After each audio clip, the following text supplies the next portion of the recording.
A role in keeping our community safe. While you're watching the game, keep an eye out for suspicious activity. If you see something suspicious, say something to local authorities. Together, we can protect our community.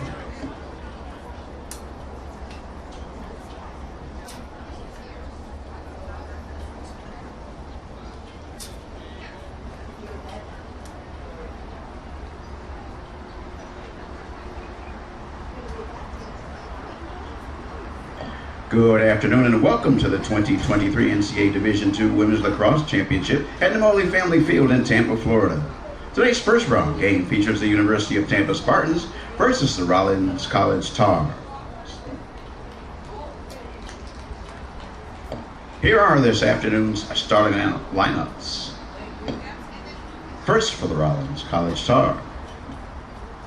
Attacker is a senior from Burnersville, New Jersey, number 5, Abigail Cawley. Attacker is a freshman from Savannah Park, Maryland, number 6, Delaney Abury. Defender is a senior from Millington, Maryland, number 9, Grace Sweetak. Defender is a senior from Burnersville, New Jersey, number 13, Bridget Cawley. Midfielder is a sophomore from Ambler, Pennsylvania, number 21, Abigail DeGroat. Defender is a senior from Cary, North Carolina, number 22, Claire Rice. Midfielder is a junior from Newport, Rhode Island, number 27, Isabella Checki. Defender is a grad student from Hudson, Ohio, number 33, Piper Tratner. Attacker is a sophomore from Lewiston, Maine, number 36, Charlotte Castingay. Attacker is a grad student from Lewiston, Maine, number 37, Caroline Gastingay. Defender is a sophomore from Beaufort, Georgia, number 55, Courtney Martin. And in goal is a grad student from Alexandria, Virginia, number 31, Claire Barber. Head coach of the Tars is Dennis Shore, assisted by Tom Kinley, Chelsea Penicky, George Walren, Tim Lawrence, and Christy Short.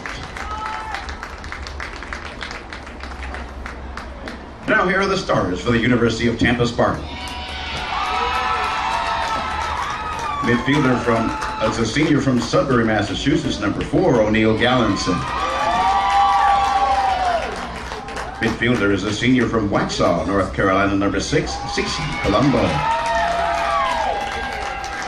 Attacker is a grad student from Milton, Georgia, number 7, Allie Peeble. Midfielder is a grad student from Centennial, Colorado, number 16, Lizzie Pierpont. Defender is a grad student from Tampa, Florida, number 21, Holliston Wagner. Defender is a grad student from Smithtown, New York, number 22, Danny Water. Defender is a grad student from Whitehall, Maryland, number 23, Aaron Sistek. Attacker is a grad student from Waxhaw, North Carolina, number 26, Gina Colombo. Attacker is a senior from Farmingdale, New York, number 31, Olivia Mott. Midfielder is a junior from Ocean City, Maryland, number 34, Alyssa Romano. Attacker is a junior from Hudson, Ohio, number 43, Sarah Hinkle. And Hinkle is a senior from San Diego, California, number 29, Alex Walling. Head coach of the Spartans is Kelly Gallagher, assisted by Kelly Gilday.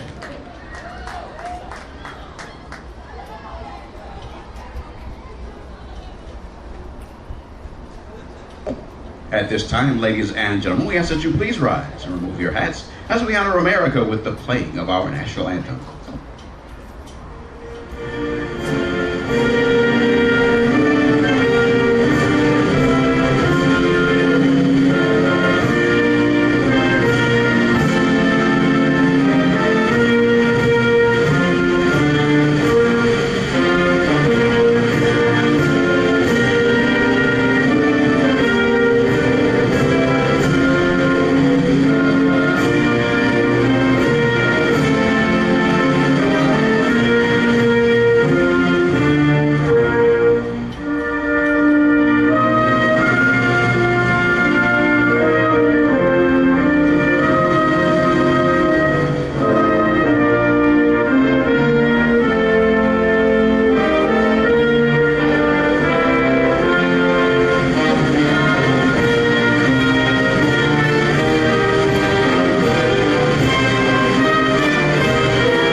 sponsorship by student athletes, coaches, and fans. We request your cooperation in supporting the student athletes and officials in a positive manner. Profanity, derogatory comments, or other intimidating actions directed at athletes, officials, team representatives, or other fans will not be tolerated and are grounds for removal. We appreciate your cooperation in creating a safe and positive game environment. Respect. It's the name of the game. As a reminder to all spectators, please be alert at all times during today's game. Lacrosse balls can accidentally fly into the seating areas. Be alert to the action. The NCAA and the University of Tampa want everyone to have a safe and enjoyable time watching today's games. Thank you.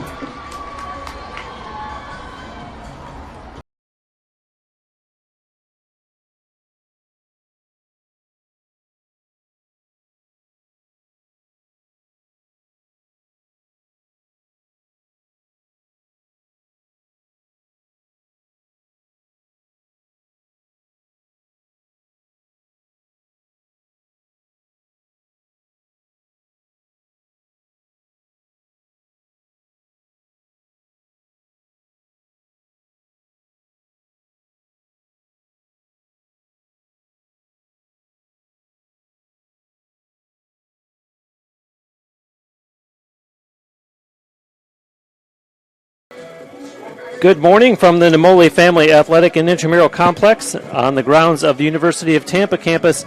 Today, the Tampa Spartans play host to the Rollins Tars in NCAA first-round action. I'm Bruce Wozniak, thrilled, as always, to be joined by Morgan Basler-Pease. And a very, very different set of circumstances here as these two teams, common opponents in Sunshine State Conference, all of a sudden, as they say, the stakes are very high. Yeah, absolutely. Now that you're in NCAA bracket play, you know, these games become super critical, and you're going to see both teams just put it all out there. How much does it mean, Morgan, that on April 15th, the Spartans won 17-7 on this same field against Rollins, or is it that all goes out the window now that it's NCAA's? You know, Bruce, you can look at the film. They're going to look back. Both teams are going to watch their film, but, you know, the mindset and the determination going into NCAA tournament is totally different than what it was back in the regular season. The Spartans are in all white, starting off the first quarter, going from right to left. Rollins, you see, controlling the opening draw there in, yikes, all black on another sunny, warm Tampa Friday afternoon, Friday morning. And they will be shooting, of course, at starting goaltender Alex Walling, who is the foundation between the pipes for the Spartans. As you see, the Tars with the opening possession in behind the Spartans' net and a call in behind the net.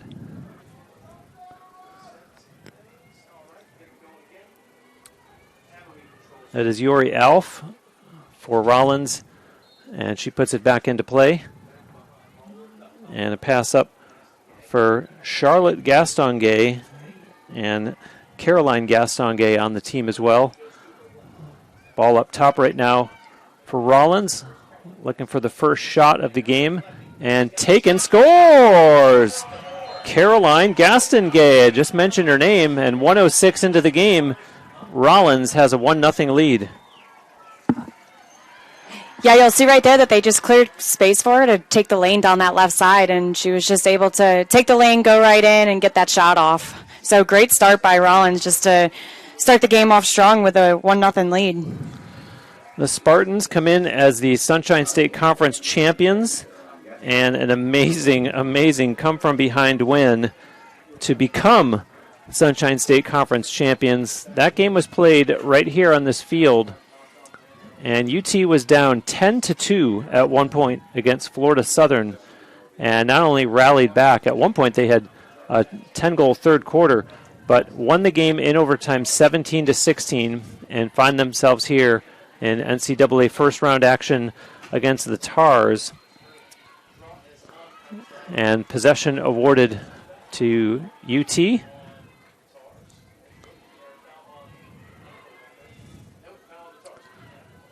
UT a 17-2 one-loss record, and 15-3 the mark for Rollins. As you see, the Spartans with their first offensive opportunity as Hinkle gives it over to Allie Peebles. In the corner, Pierpont sends it behind the net. That's Olivia Mott back there. The goaltender for Rollins this morning is Claire Barber, a graduate student from Alexandria, Virginia. That's Cece Colombo with it up top. Cece with a little move and can't get a step on the defender, leaves a pass for Colderman. And Julia goes down, ball's loose. And is Cece Colombo going to come up with it? She is. Absolutely great defense there by Rollins. Didn't work out in their favor that they were able to get the ball, but that was a great 1v1 stop. And unfortunately, it looks like they're going to give her a yellow card for that dangerous play right there. And this comes 2:02 into the opening quarter. And bittersweet, Morgan, as you mentioned, to have a great defensive play, and all of a sudden it ends up backfiring, so to speak, as Ilabella Chechi is going off for 2 minutes. So a dangerous check against the Tars gives the Spartans an opportunity to tie it up here with the extra attacker as it's in behind the net. And now to this side of the field, Gia Colombo, pass up top for Colderman. Fired inside, right in front. Oh, good save there off the stick of Lizzie Pierpont by Claire Barber. The Spartans get the rebound, though. And Gia Colombo sends it in front into a high traffic area and is somehow able to get the loose ball. And so Gia resets up top with Colderman. She looks to her left, gives it to Peebles. Again, a high defensed area. Kind of a couple passes that the Spartans are throwing that the numbers are against them, even though they have the extra attacker. Gia throws it down behind the net. 35 on the shot clock for UT coming out in front, and there's a shot that goes wide and out of play off the stick of Lizzie Pierpont. Yeah, Bruce, be a man up like that. You're going to want to do quicker passes and stop trying to force that ball into the middle there. You got player up, move the ball quick, and it makes it difficult for defense to keep up with that. But you can see UT is really struggling trying to move the ball around right now. And a pass that misses and goes out of play, and so it's turned over. And the Tars, who we see down to the left of our broadcast location, have a good number of fans here supporting them. It was a trail check there by UT. She just was a little bit out of control with that check, so it's going to stay Rollins' ball. And brought up by Piper Tratner and plays it back to her goaltender, Barber. And O'Neill Gallinson will chase her down. 13 seconds left in the call against Chechi. And some pressure applied by the Spartans. They don't get the turnover. And so off to the races goes McGarry. McGarry being checked by Gallinson. The Tars back at full strength now as Chechi comes back on the field. Great way to kill off that yellow card there by the Tars. They had a great defensive plays down here, and they let the rest of the card expire so that they could get their seventh man up on the field. So great job by Rollins' defense there. So the Tars with an opportunity now to go up by 2. Charlotte and Caroline Gastongay both on the field. That's Caroline with the ball. She passes it in behind the net. And now they reset up top as Abigail Cawley tries the lane and now goes the other way. Nothing there, so she sends it into the corner. Switching hands back there is Reese. And knocked loose, and Cece Colombo causes the turnover.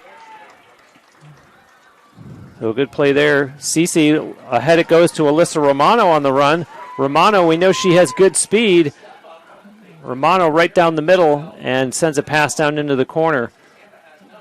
Out in front, and a pass misses, and that's going to be turned over. Tried to get it to Sarah Hinkle, who is the Spartans' offensive leader. Hinkle, 65 goals, 10 assists in 19 games. As you see the outlet pass there by Barber. And a takeaway there by Lizzie Pierpont. And here go the Spartans back the other way again. Emma McLaughlin now. McLaughlin, a pass in front, shot Colombo, and a save there by Claire Barber. And the Spartans get the rebound. And a couple personnel changes as Jenna Myhall is now on the field for UT, as is Sophie Risk. Hinkle to Myhall and over to Risk. And now to the far side of the field, Emma McLaughlin looking to go one-on-one against the defender. Has an opening, McLaughlin a bounce shot, and Barber handles that one easily. Two big saves there by Barber. That's great saves, give Rollins the ball, and hopefully they can take advantage of this. To the near side, Whitney McMillan, and leaves it back for Courtney Martin. And ahead it goes. Pass into the Tampa end. That's Thornwell.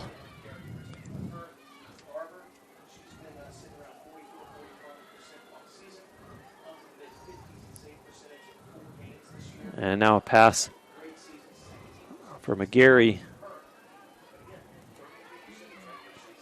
And looking for some room was Charlotte Gastongay. Didn't have any, so they send it into the corner, do the Tars. And working from the corner, Yori Alf. And up top it goes. Charlotte Gastongay. A couple of spin moves that the defense is just not biting on. It was such great 1v1 defense there by the Spartans. You really didn't need that extra push there.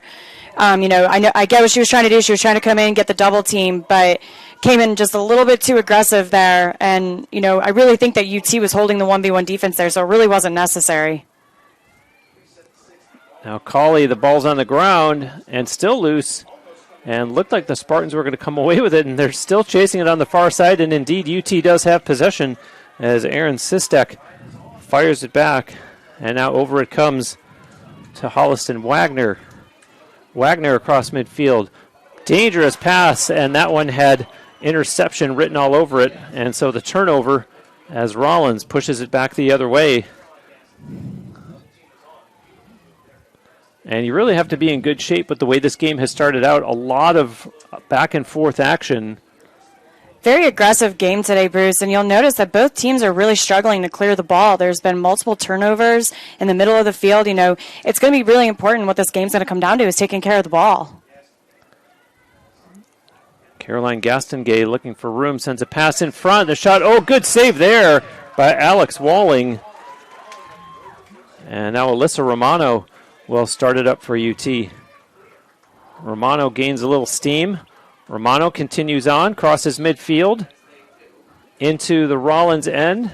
Romano still with it, and now a pass to Emma McLaughlin. Over it goes to Myhall, and to the far side of the field, McGettigan sends it into the corner. Behind the net is Pierpont. Lizzie looking for an open teammate, gives it to Sophie Risk. In the middle, Myhall. And the second defender comes out on her, and it goes right into the stick of Claire Barber. And there's a clearing attempt, and it does manage to connect with Molly Mendez.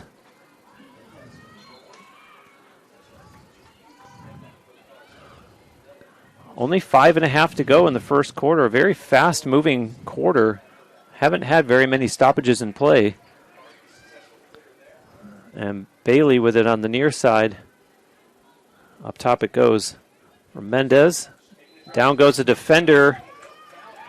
They're actually going to call a charge on that, and I'm not really sure if I agree with that, Bruce. The defender's body was not in position, so I'm very shocked that they called a charge on that, but it's going to go UT's ball. And let's see if the Spartans can capitalize, and how about that? Thrown away. And that's going to be difficult to watch if you're those two players and if you're head coach Kelly Gallagher watching the video back. And there's a shot, and Walling with a save on Bailey. Yeah, again, Bruce, that's another turnover and a clear right there, and you're going to want to see both teams tighten up on these clears. So they're going to stop the clock here. Goggles fell off, so they're going to let her get all her gear back on. It's going to stay Tar's ball.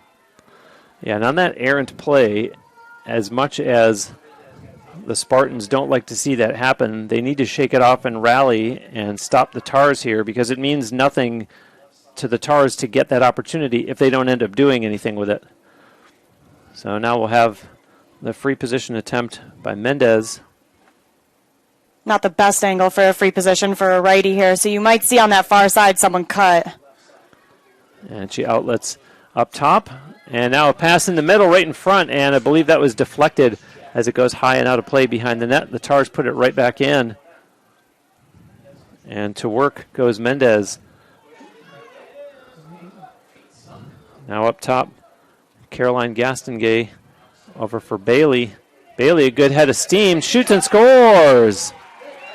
Caroline Bailey with a bounce shot to the far side of Alex Walling, and it's 2-0 with 4 minutes to go in the first. You'll notice here that on that right side, Tars cleared that whole right lane for her. She's a strong righty attacker just coming from up top there. They cleared the whole lane for her, and she was able to just go right down and get a nice shot off by freeing her hands up. So exactly 11 minutes into the opening quarter, Rollins takes the 2-0 lead. And again, Bruce, you're going to notice that, you know, with the games that I've broadcasted with you for UT, there's been, in this game, I really haven't seen this in all the other games that I've been with you, but there's been a lot of forced passes and a lot of turnovers in the clear, and that's going to be the difference maker and why this score is so low right now, because really UT has not had the possession on their end. And you and I talk all the time about the importance of draws, and in a game like this where goals are going to be hard to come by, possessions are going to be so important, and the already important draws are going to become even more so important. And you see UT being awarded that one. Yeah, they're going to say that Rollins didn't go up with the clear or on the draw, and you have to go up and away with those, or else it's going to be awarded to the other team. So UT going to work offensively. Hinkle over for Mott. And to the far side of the field, CC Colombo up top for Colderman. Looks over at McGettigan, holds on to it. And now a little flip pass. CC turns the corner. No shooting lane, backs up. And over for Colderman. Colderman surveys the landscape, tries to get around the defender, and at an awkward and that was going to be a quick stick opportunity for UT, but yeah, they're going to call Rollins there on cross body check, so UT is going to be awarded the free position right here. And it'll be Julia Colderman.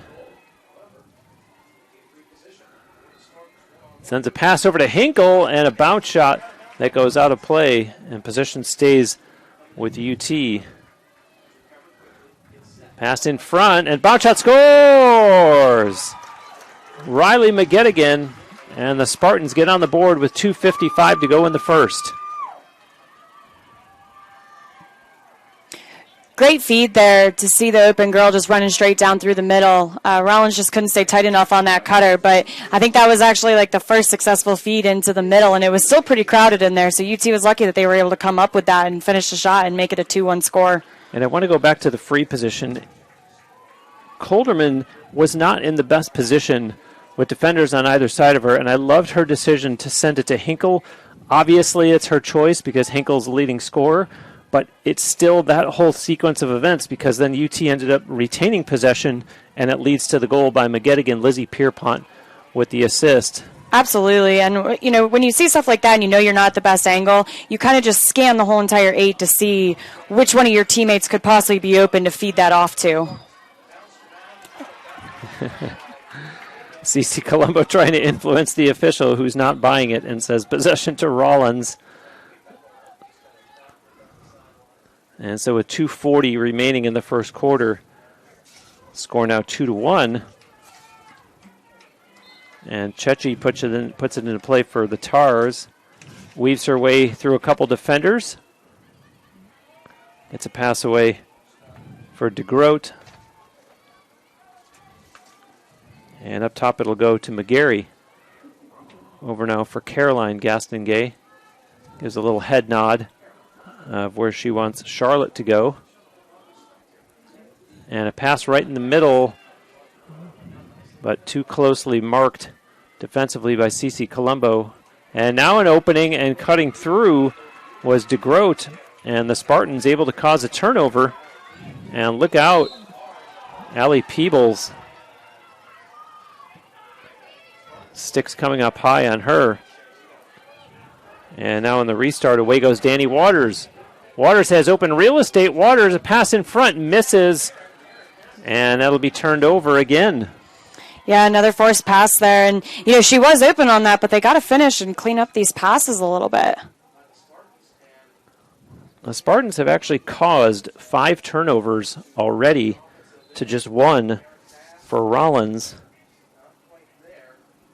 But we are going to, with 90 seconds left in the first quarter, we're going to have a first quarter that's going to see a combined total turnovers by the two teams in double digits, as it's currently showing 5 apiece. I think it should actually be 6-5, but regardless, that's a lot for just the game's opening quarter. And certainly during the quarter break, I would imagine that both coaches will be trying to talk to their players about cleaning those up. As you see, the Tars with possession and about a 9-second difference in the shot clock versus the game clock, meaning they can't take it all the way down.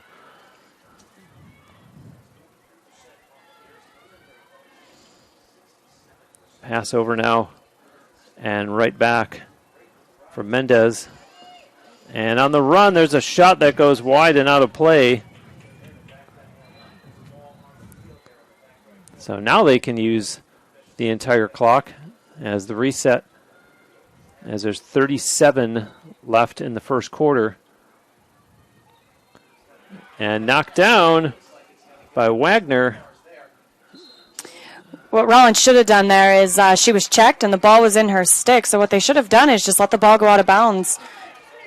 Actually, they're going to award it to UT. I stand corrected. A nice turn of events for the home team as Alyssa Romano sprints up the field and across the Tars line. Alyssa Romano taken down. They're definitely going to give a yellow card for that, Bruce. That type of play right there is just extremely dangerous. There's absolutely no need to come in and cross-check someone that high and that hard. You could play great one-on-one defense without hitting someone that hard at full speed. And I don't know if I'm more amazed at the impact or how fast Alyssa Romano bounced right back up. This comes with just 8 seconds left in the first quarter. And on the restart, Romano weaves her way inside.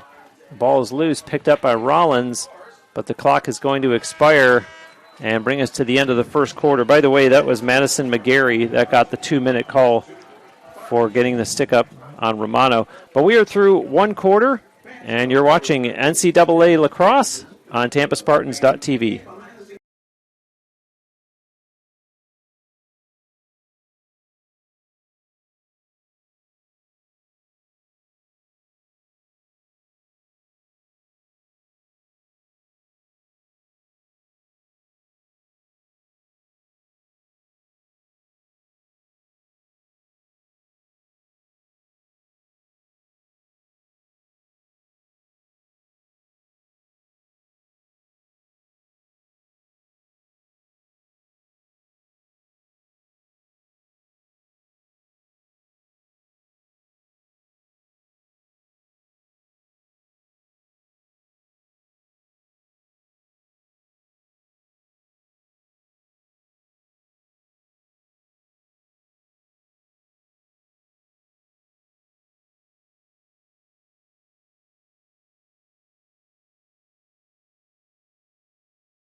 Even.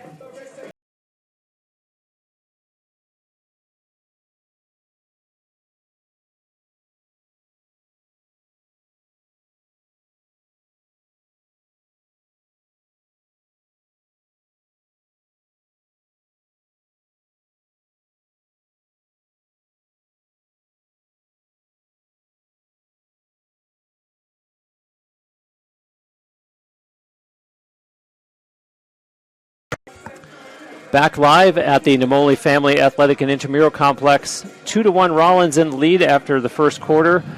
Morgan, anything jump out at you as you look at the first quarter statistics? Yeah, so the numbers that I'm looking at right now is the turnovers. You have 7 for UT and 6 for Rollins. And for it only being the first quarter, that's a lot of turnovers, Bruce. And I think you're going to see both coaches bring their teams in and be like, guys, we got to clean it up. Like, we've been unsuccessful with a lot of our clears. We've been forcing passes into the middle. And that's why you're seeing such a low-scoring game, is that there's so much back and forth on the field just because there's so many turnovers. Okay, you are a pro lacrosse player. You have coached at the collegiate level. You coach locally. Is 2 minutes in the quarter break enough time to talk about something other than cleaning up those turnovers? And if so, what do you think they're telling their athletes so that they can get some more offense going on both sides? You have 2 minutes, Bruce, and you don't waste any time in those 2 minutes. You get everything that you want, but you also keep your team motivated. And the players know. They're out there. As a player that, we got to clean this up. They know that they've had a lot of turnovers. They know that they haven't been successful with their feeds and their clears. So as players, they know it, but the coaches are going to reinforce it. And, that's going to be the main talk on both teams, is take care of the ball. And so we're set now for the start of the second quarter. The teams, of course, have changed ends. Shots on goal in the opening quarter were 4-4. Even the draw controls were even 2-2.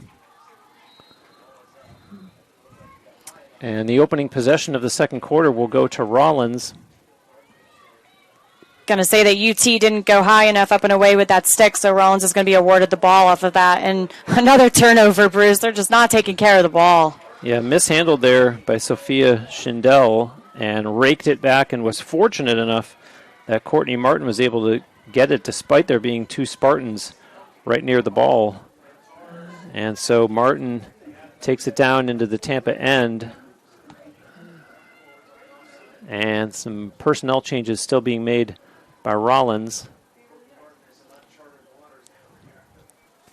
It was a smart play there by Rollins' defender. She brought it over. She's going to wait for everyone to set up. She's going to hold it, let attackers and midfielders switch and do what they have to do. So great job there by Rollins D. In behind the Spartans net it goes. And heavy pressure being applied there by Erin McLaughlin on Molly Mendez. Up top it goes for Thornwell. Pass over for Rice. Claire Rice looking to go one-on-one with Alyssa Romano. And Romano keeping up with her. And Rice all the way to the far side of the field. You'll see, Bruce, that UT went into a very high-pressure defense here. They're playing way out. They're shutting off their adjacents, and you can see that Rollins is really struggling to move the ball around. And a nice defensive switch there by UT. Now again, as Sophie Risk slides in, and the shot clock is going to expire. So a tremendous defensive stand by UT on that Rollins possession. Bruce, you were just asking me what do you think the coaches were talking about in those 2 minutes, and I can tell you right now, Kelly Gallagher said, we're going high-pressure defense. We're going out. We're shutting off adjacents. We're doing high pressure on the ball, and clearly that worked for them. What was that a reaction to? What did she see that she decided, let's make that change in the first quarter? What did she see? My guess is that Kelly Gallagher saw that, not only is her team not taking care of the ball, but the other team's not taking care of the ball either. And what's the best way to put pressure and make more turnovers happen? High-pressure defense.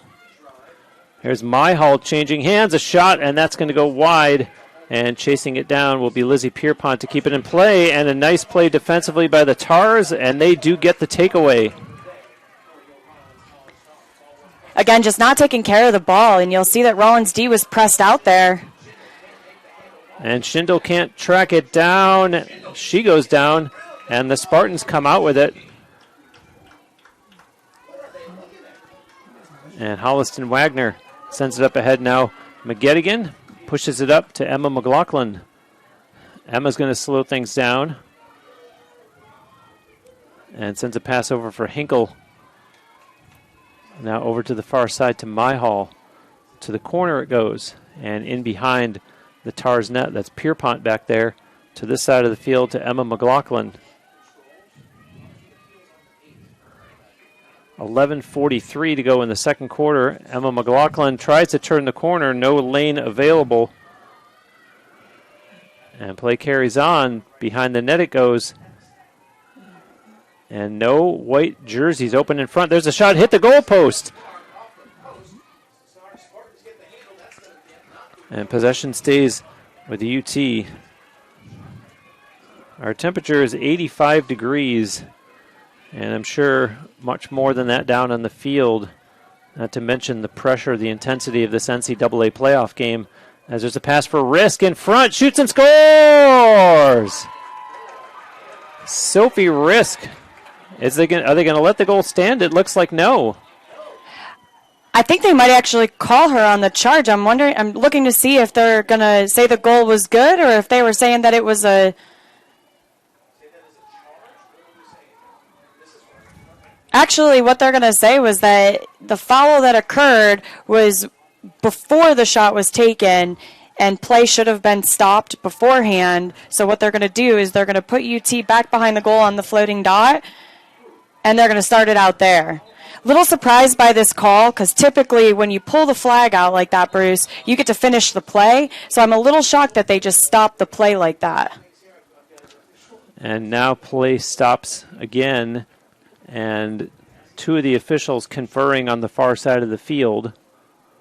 Yeah, again, that's just a little bit of a confusing call right there. And if I'm seeing things correctly, it looks like they took the goal away because they're saying the foul occurred before the shot was taking place. But in my opinion, Bruce, that doesn't make much sense because once the flag is up, you get to finish your play. And if you take the shot, you take the shot. And being that play had very, very, very temporarily restarted, I can't imagine that they're going to change their minds and put the goal on the board.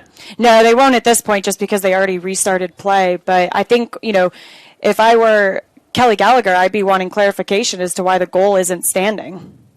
I would vehemently be wanting clarification as to why the goal isn't standing. And you see the three officials now conferring just inside the restraining line. And looking like they're set to resume play now. And so the ball is in. Risk. Cuts inside, takes a long shot, scores! Redemption, as it's Sophie Risk that gets the goal after all. And the Spartans do tie it, 2-2, 4:10 into the second quarter. UT set that pick up high there, and she set it very early. So I'm shocked that Rollins didn't, step up and back quick enough, fully knowing that pick had been there for a solid 3 or 4 seconds. But great job by UT to take advantage of Rollins, sleeping a little bit on that pick. And equally surprising is the long shot. I talked on our last broadcast together that's very routine in the men's game, but to see a goal scored from that far out, it was based in large part on that pick. But it could also be a case of maybe Claire Barber thought that Risk was going to drive down the lane and cut to the net and didn't. Yeah, Risk took advantage of the fact that instead of Rollins stepping up to make contact off that pick, she actually stepped backwards. And typically you don't want to do that as a defender, but, the Spartans saw that she stepped back rather than up, so she took advantage and took the long shot with her left. Cece Colombo for UT on the draw, and Holland Troutwin for the Tars, as it'll be... picked up by UT ultimately, but the officials say, no, that's possession for Rollins. They're going to say that UT stepped over that restraining line, and you can't step over that restraining line until possession is had. So they're going to say that UT did, in fact, step over that restraining line, so it's going to stay Rollins' ball. So now here's McGarry for Rollins. UT has come back from a 2-0 deficit to tie the game. And there's that strong defense, that aggressive defense that Morgan mentioned. You see the Spartans applying it there. Pass out in front. They score. And so the Tars answer right back after the goal by Risk. And 4:57 into the second quarter, it's 3-2 Rollins. Yeah, Bruce, I said that they were doing that high-pressure D, but UT got caught sleeping there on defense. The Rollins player up top there in the center noticed that the UT defender was ball watching, so she took advantage of the backdoor cut, and she was able to get hit with the feet and finish her shot, making it 3-2.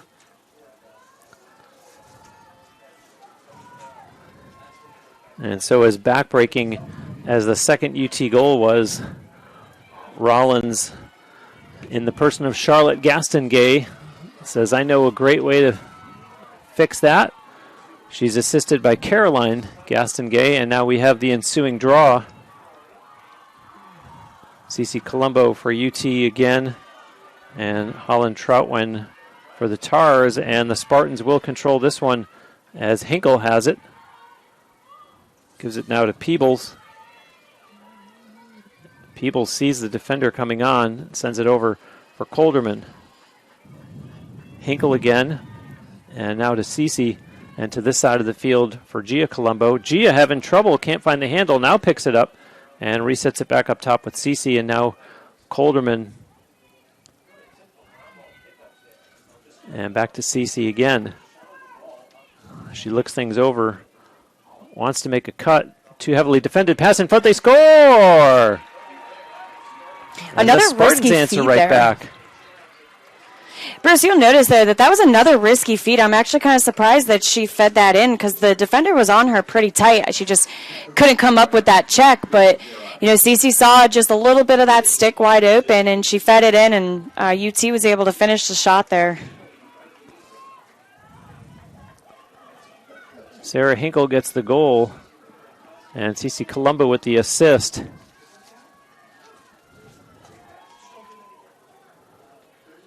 And in the first 5:41 of this quarter, we've already seen as many goals as we did in the entire first quarter.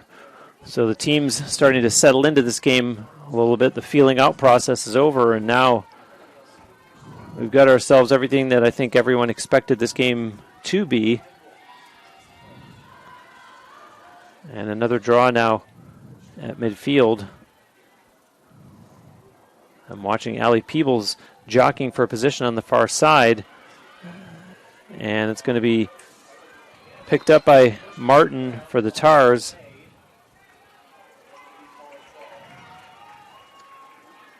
Great draw control there by Martins. She didn't give up on it. She stuck with it the entire time. Was able to come up with the foul there, and it remains Tars' ball. McGarry sends a pass up ahead. And to the far corner it goes. And in behind the Spartans' net. And a flag comes out. Flag's going to come out there. And they're going to stop the play, but they're going to bring it back to where the foul occurred. And it actually looks like they're going to give her the floating hash in a free position on that foul.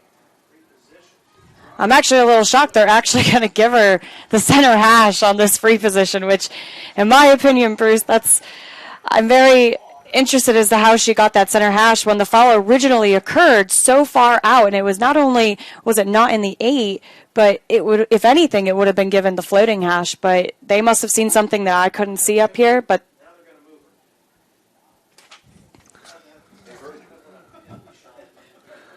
and so she is being moved after all. And the free position attempt coming up. And there's the shot, scores! I guess it didn't matter which hash she was getting put on. She was looking to finish that shot.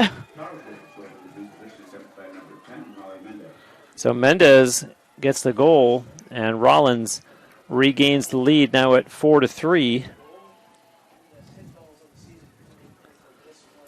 Yeah, super simple finish right there on the shot. She's a righty. She saw that she had a lane, and she just went right in, did a nice low shot, and was able to finish, making it 4-3 Rollins. If you're Molly Mendez, as a freshman, playing in an intense game like this, an NCAA playoff game, that has to feel really good in terms of building your confidence. Absolutely, and get one under your belt. I remember, my first time as a freshman stepping out on the field, You have all these nerves before the game and the build-up before the game, but as soon as you step on the field, it's like all of that goes away, and your main focus is winning and getting to the next game. And a little change now by Kelly Gallagher, albeit nothing that we haven't seen before, as Sophie Risk out on this draw instead of Cece Colombo. And the Tars, meanwhile, continue to counter with Holland Troutwin, another freshman, by the way. Draw controls are 5-3 in favor of Rollins to this point.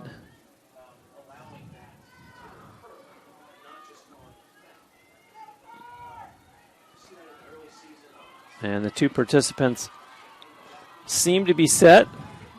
And the official now happy with it. She steps away.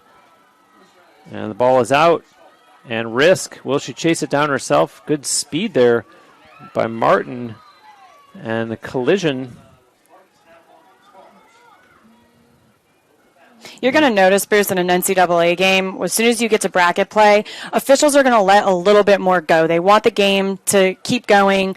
They want it, they're going to keep it safe, but they want the game to keep going and not have, a game deciding factor come down to an official's call. So you're going to see a little bit more go than you typically would in regular season. Emma McLaughlin with some nifty footwork on the far side of the field for UT, up top for Myhall, and over here to Risk. Risk, she's got a ton of room if she wants to go one-on-one, tries to, and a defender comes over to help out, takes that long shot, and a save by Claire Barber. Sophie Risk said, it worked for me before, I'll try it again. And the ball is turned over. You'll notice that Rollins was the first one to that shot, so great hustle there by Rollins D to be able to get the ball. But unfortunately, there's another turnover there on that clear, and they just can't take care of that ball. Erin McLaughlin bounces off the defender and carries on this side of the field. And up top it goes for Gia Colombo over for Emma McLaughlin.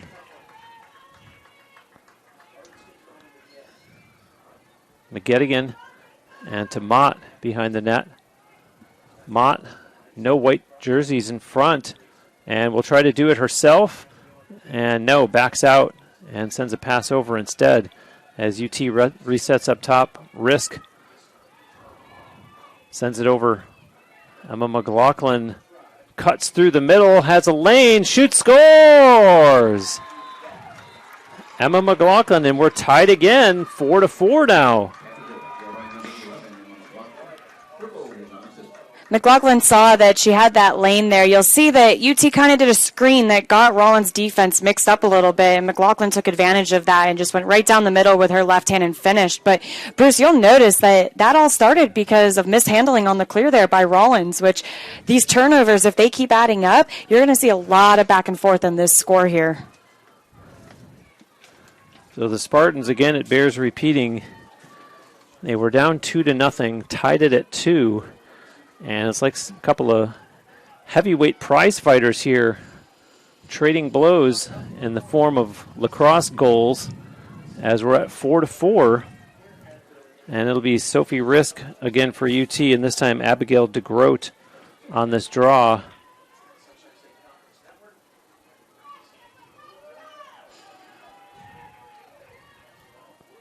You're going to notice that UT is actually stacking up their defensive side on this draw here, and I think it's because they're going into a high-pressure defense because they only have 3 attackers down here, but they're really stacking up that D just because Rollins has been winning the draw and has taken advantage of those fast breaks that they've been getting. And the ball's still loose, and they do award possession to the Spartans. They're going to say that there was a held stick there. And they just got a little tangled up, but they're going to essentially say that was on Rollins and award UT the ball. So behind the Tars net it goes, and over to this side to McGettigan.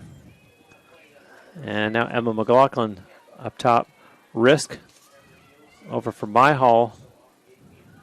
Now Mott sends a pass into the corner. Pierpont brings it out. Up top for Myhall. And there's that early pick from Pierpont, and Myhall goes the other way. And Emma McLaughlin turns the corner, has a lane, shoots, and save made by Claire Barber. 5:54 to go in the first half. And the Tars gain midfield now. This is Schindel. Her pass over. Rice. To the far side it goes, and now missed pass. And so turned over. How much of this is nerves, Morgan, because it is NCAA playoffs?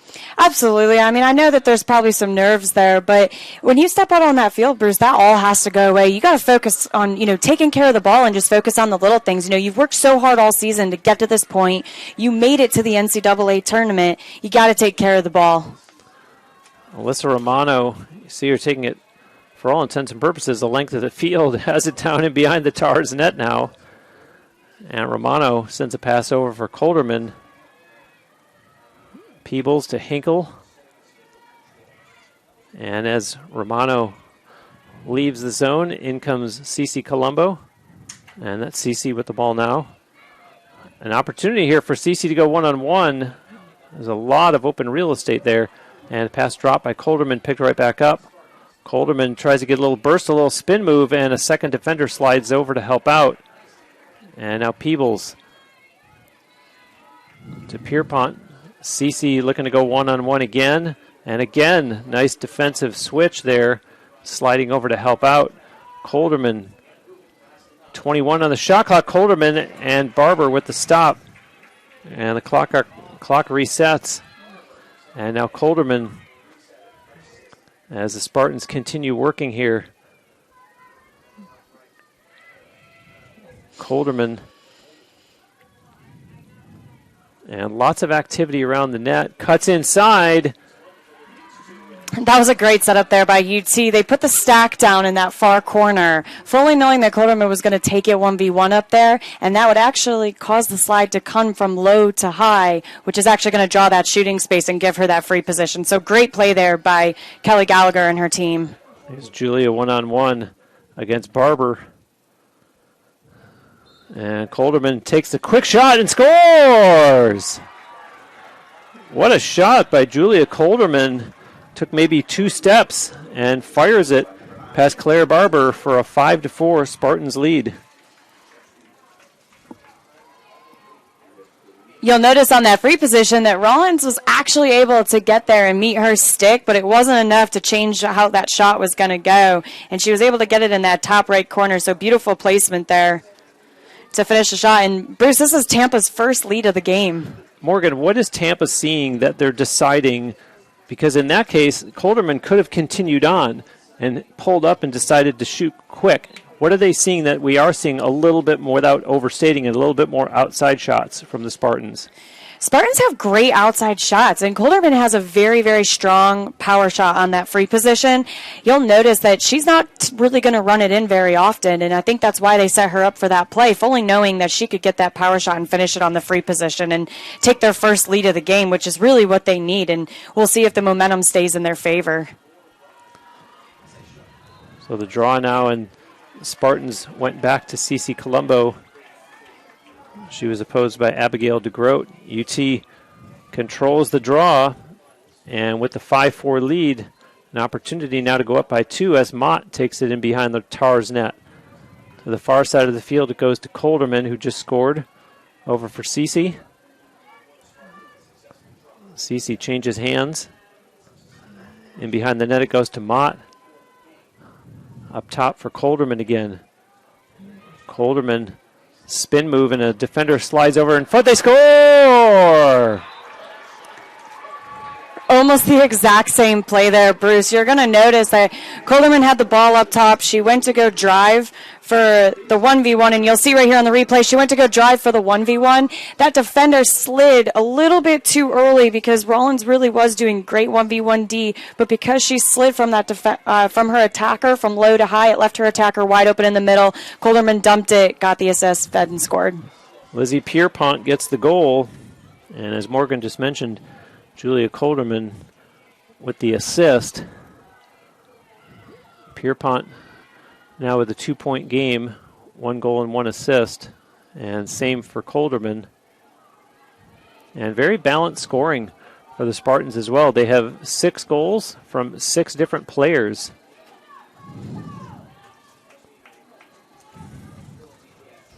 And so with 3:14 to go in the second, game taking on a little different complexion. Rollins is going to call the timeout here and, bring him in because UT now has their first lead of the game. So Rollins head coach here is going to bring it in and, try to see if they can win this draw and get the score a little bit closer before halftime. We will take a timeout as well. You're watching NCAA Lacrosse on TampaSpartans.tv.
Back live at the Namoli Family Athletic and Intramural Complex, where the Spartans have taken a 6-4 lead, and a timeout called as we went to the break by Rollins, needing to talk things over as they've seen UT score 5 goals this quarter, and as I mentioned, still 3:14 to go. The Spartans only had 1 the entire first quarter.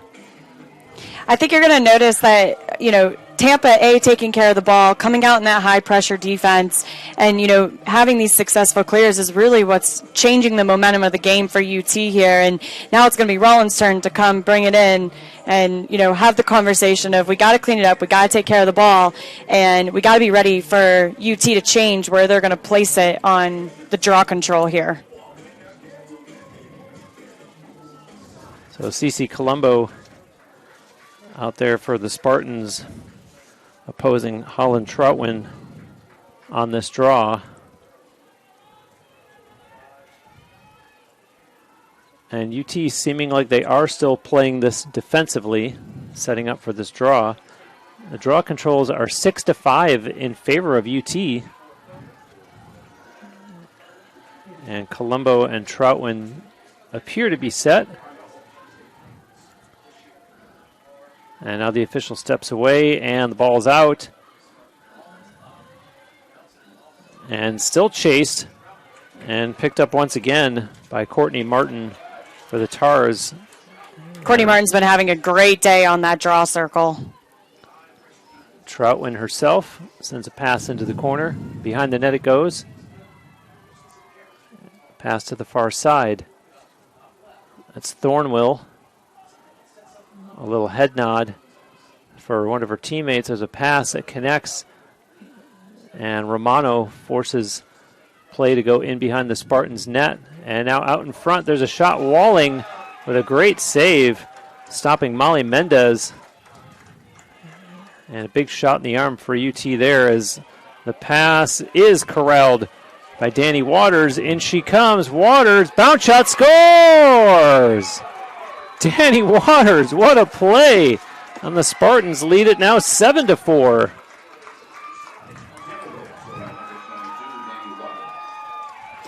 You'll notice that, she noticed that they had the fast break there, and no Rollins defender was sliding. So she took full advantage of it and was like, well, if no one's going to slide and pick me up, I'm going to keep going to goal. And that's exactly what she did. So smart field awareness and lacrosse IQ there for her to notice that no one on the Rollins defense was sliding to her. And she took advantage and went right to the goal. Yeah, as she was breaking in, I was noticing that developing and thinking, okay, they're going to slide. And so I was looking to see who's open that she can pass it to. And as you mentioned, they didn't finish defensively to close that lane for her. And to Danny Waters' credit, she takes it in and gives UT a 3-goal lead. Spartans have outscored the Tars 6-2 in this quarter. And another little change here with 2:18 to go in the second quarter, as the Spartans, not Cece Colombo and not Sophie Risk, but instead this time on the draw, it's Riley McGettigan.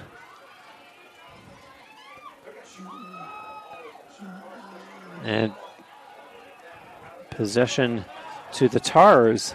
Yeah, they're going to award the ball to UT there because you'll see that she stepped out of bounds and was trying to play the ball out of bounds, which you can't do in the women's game. Can't play it out of bounds in the men's game either, let the record show. As the Tars trying to get back in this game. Granted, they only trailed by 3, but the momentum has absolutely swung the Spartans' way. And here's Charlotte Gastongay. And good defense on her as she has to back off and send a pass to the far corner. In behind the Spartans' net it goes. And Thornwell had to give up a pass. And the Tars reset up top as Caroline Gastongay sends a pass in the middle, and they score. I thought I had heard a whistle,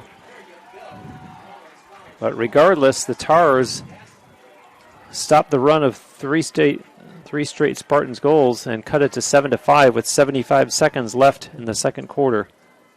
It was great ball movement and great patience there by Rollins, and they worked the ball up top, and what they did was basically just, keep switching, keep moving, pass, cut, pass, cut. They were able to free up UT's defense and take that lane down the lefty side and finish that shot.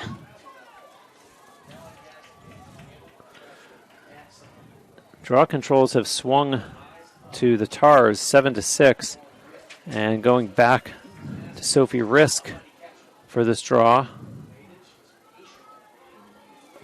And Holland Troutwin again for Rollins. I think you're going to notice that UT on these draw controls, that they're going to try and want to push it towards UT's defensive end just because of how successful Martin has been on the draw control. And I think that's why you're seeing all these changes on the draw circle for UT. And it goes right towards Martin. And hold on, because Lizzie Pierpont was Lizzie on the spot and able to come away with it. So the Spartans with the potentially final possession of the quarter, unless they're going to take it right to the net.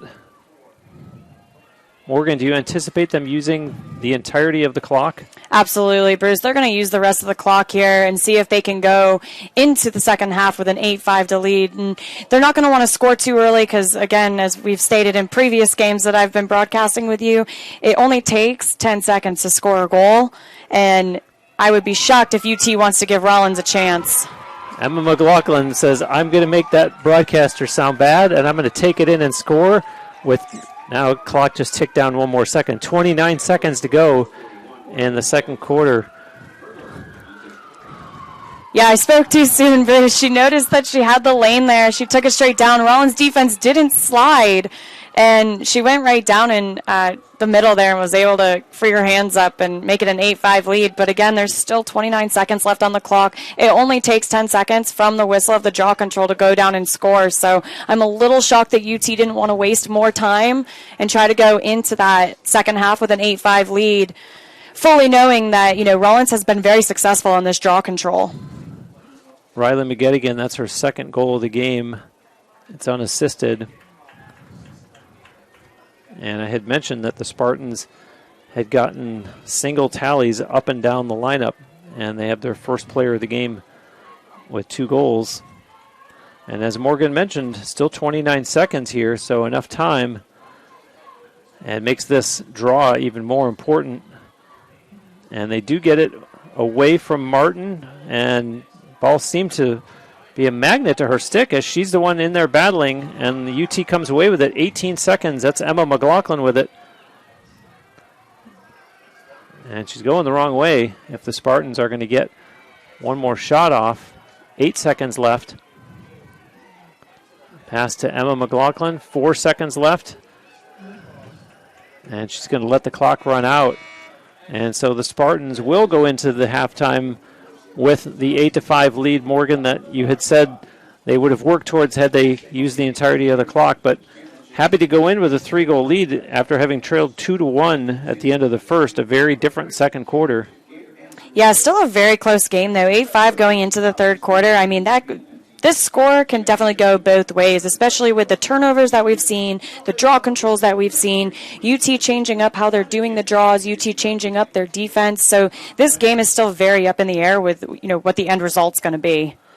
Excited to have you with us, and we'll be back after halftime with the call of the third quarter. You're watching NCAA Lacrosse right here on TampaSpartans.tv.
Morgan, at the same time, got to talk about the play of Claire Barber, the Rollins goaltender.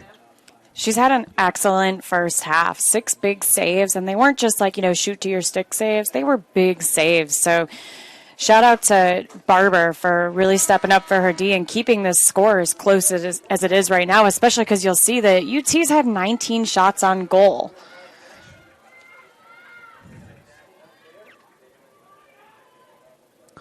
And Sophie Risk out here to take this draw for UT against Holland Troutwin.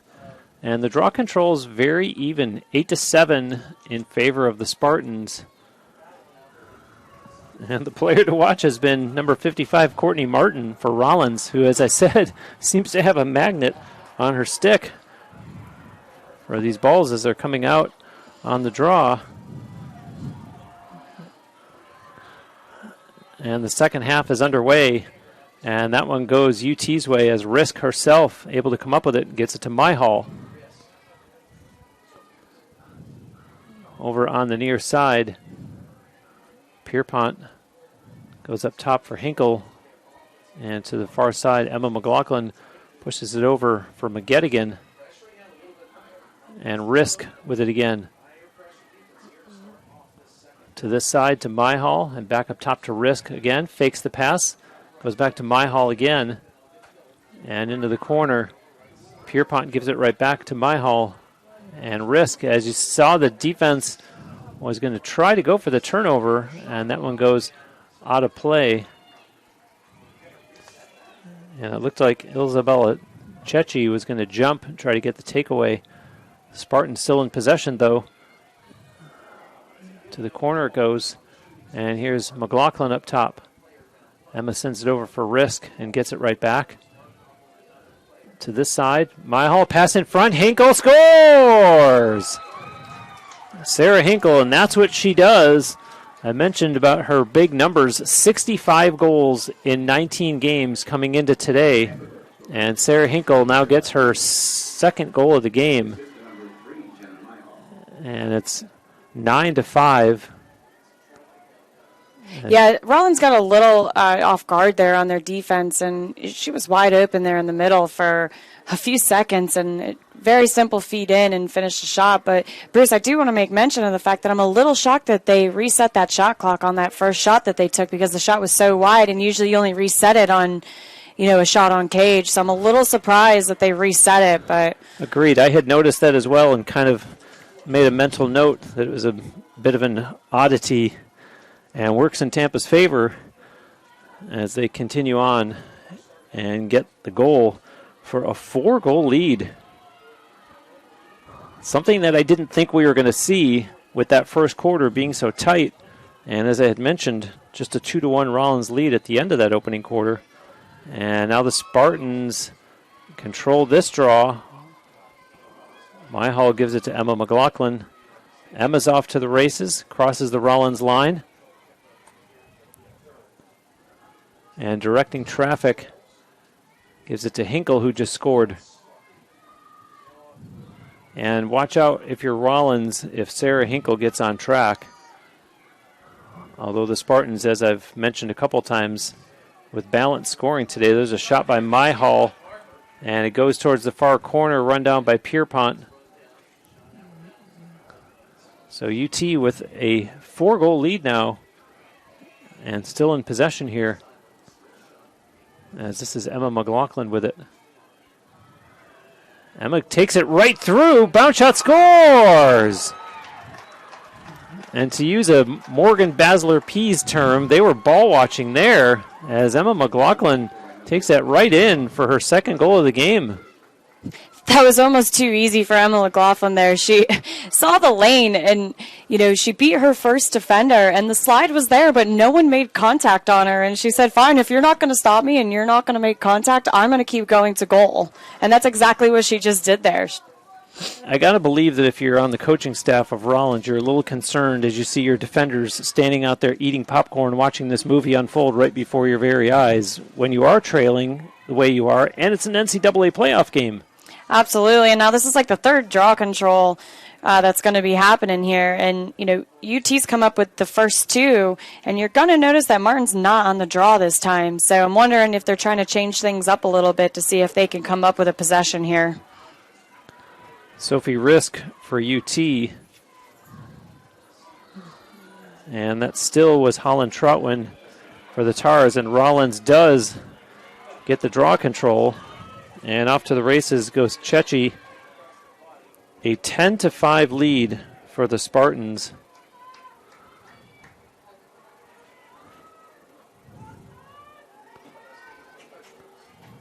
UT has scored 7 of the game's last 8 goals. It was 4-3 at one point. In favor of Rollins, I should clarify. So what went from a 4-3 Rollins lead is now a 10-5 Rollins deficit. Now, all that being said, we are just a couple minutes into the third quarter. And here are the Tars on offense. Colley pass into the corner. Behind the Spartans net it goes. Pass connects, and nice job changing hands, and a nice goal there by Caroline Gastengay.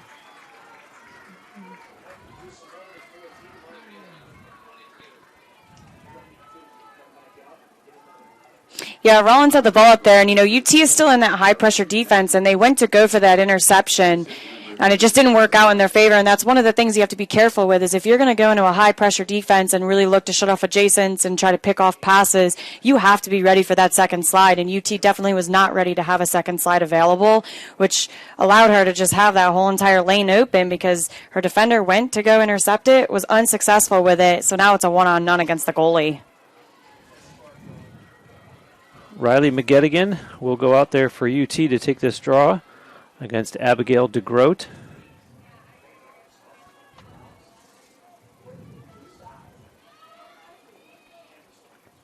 And I see for the Spartans, Allie Peoples creeping up. Ball is out, and the Spartans seemed like they were going to get it, although a bunch of them chase it down. And look who comes up with it. Courtney Martin for the Tars. Even not on the draw circle, she still manages to come up with the draw there. So great job by Martin, being at the right place at the right time this whole game. And gains the Tampa line, sends a pass ahead. And Mendez slows it down. Up top it goes. That's Thornwill. Her pass over. DeGroat Turns the corner. And good defensive play there by Cece Colombo. And again, Cece causes the turnover that time. A great play as she is off to the races, and the Spartans gain midfield. Pierpont with a pass for Alyssa Romano on the run. Romano with a pass. Down it goes in front, and hold on, a whistle. They're going to call a charge there. And it was great ball movement by UT. I want to give a shout-out to Cece Colombo there because, she didn't give up. That high-pressure defense, she was able to, get the ball over. They had a successful clear. Unfortunately, UT did not have control of their body when they were driving to cage, and they're going to get called for the charge, and the possession's going to go to Rollins. McMillan on the run for the Tars. Has to pull it down as Hinkle ran past her for UT. And now Noonan as the Tars get set up. Lauren Noonan looking to go one-on-one here against O'Neill Gallinson. Backs up. And Noonan weighing her options. Back and forth she goes. And now Noonan's going to take it all the way into the corner. UT is still locking off on these adjacents, making it very difficult for Rollins to be able to move the ball around. And you'll notice that UT's defense has been very successful with this high-pressure pull-out defense. And another great defensive play there by Cece Colombo. Even though she didn't cause the turnover, it was as close as you come. And so the Tars, with only 20 seconds on the shot clock now, I might add, behind the Spartans' net. Now a pass, 13 on the shot clock, a nice spin move, and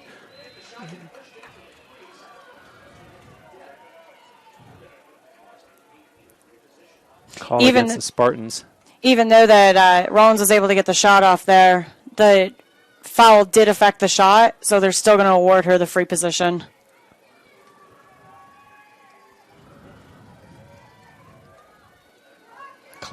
The shot clock had gotten down to 9 seconds left. And she's not going to be able to back off and try to set something up. There's just not going to be enough time. So quick shot coming. They score. Up top over the shoulder of Alex Walling. And so the Tars cut it to 10-7. Great placement there by Rollins on that free position. They noticed that UT's goalie stepped out there, and when you step out, you're trying to crowd the space and make it so you can't really see as much. Unfortunately for UT, she was not successful on that. Now Molly Mendez picks up her second goal of the game.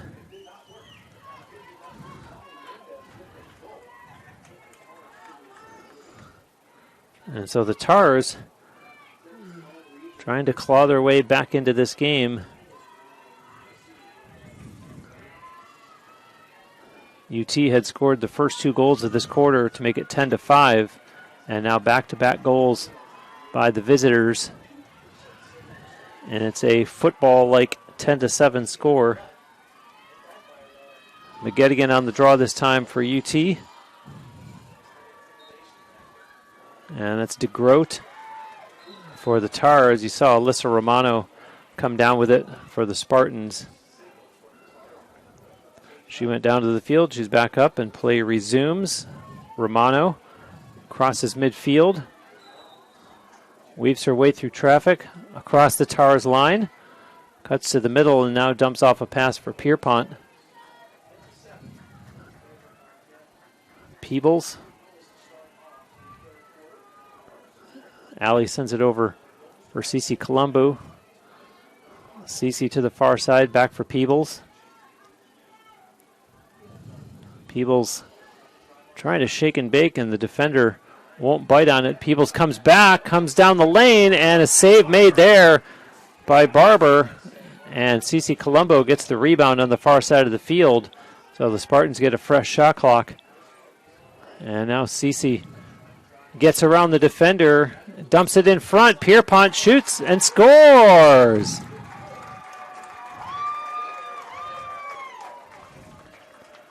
And the Spartans stop The Tars tied, and it's now 11-7. Great field awareness there by Cece Colombo. You know, she went to go drive, strong lefty, went to go drive, noticed that, you know, that second slide came. But, you know, I think what happened there is that Rollins is so focused because Cece is such a, you know, an impactful player for UT that they were ready to just slide and crash on her. UT took advantage of that and did the backdoor cut. Cece had great field awareness, was able to just dump it off, and they were able to finish that shot there. So great job there by Cece in that great field awareness and able to dump that pass and have UT go up 11-7 here.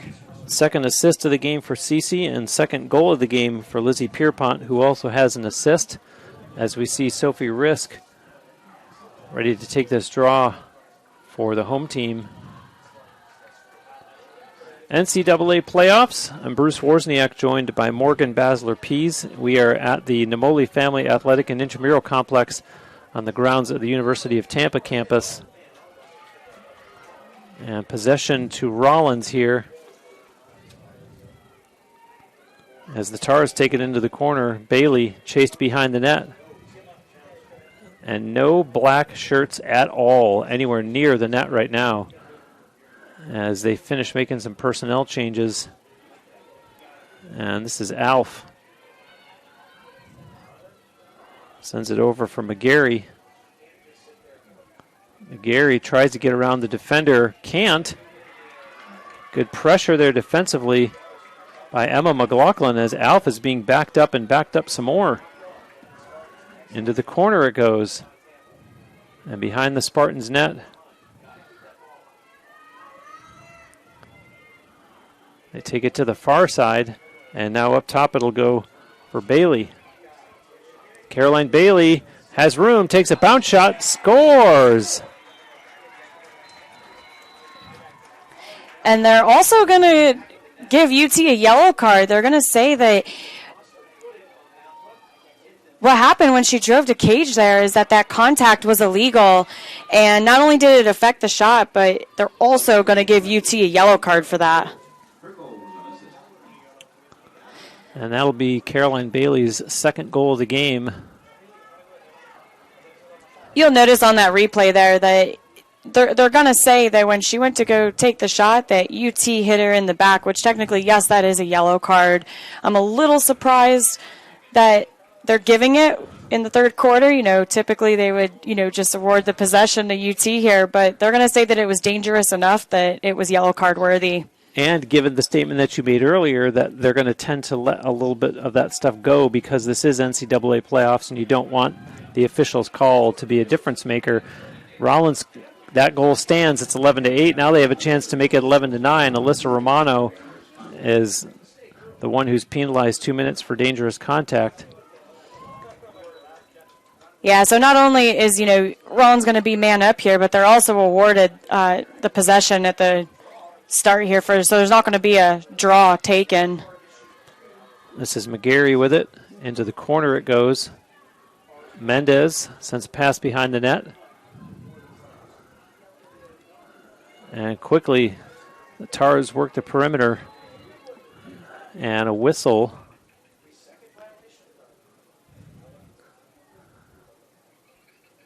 Waiting to see what the call is here.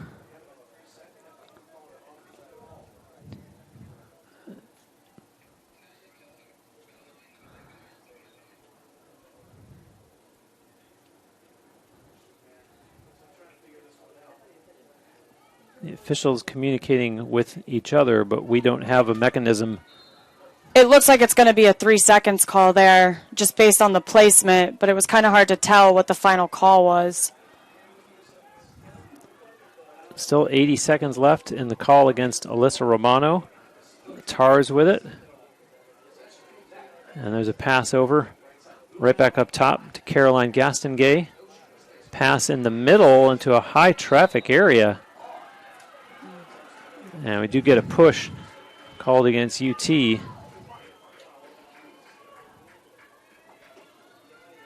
And so Molly Mendez with a free position attempt here against Alex Walling. Mendez ready to go. Takes a long shot, scores. And I think both teams have decided that the outside shot is legal in today's game, because we've seen a number of them from both teams now, as Rollins is able to cut it to 11-9. Yeah, she was awarded that center hash there, and instead of running it in, she decided to go for the power shot. She took one step, released it, and was able to finish it against Walling. Third goal of the game for Molly Mendez.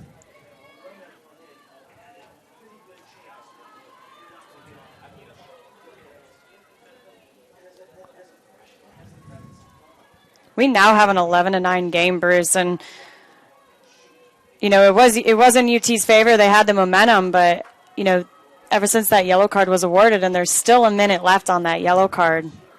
Alyssa Romano's back out on the field, so it's up on the scoreboard in error because Romano is out here, as the draw is going to be controlled by the Spartans. Myhall fighting through some pressure on the far side and still being chased.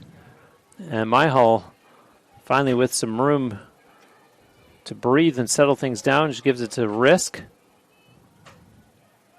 And now they took it off the scoreboard.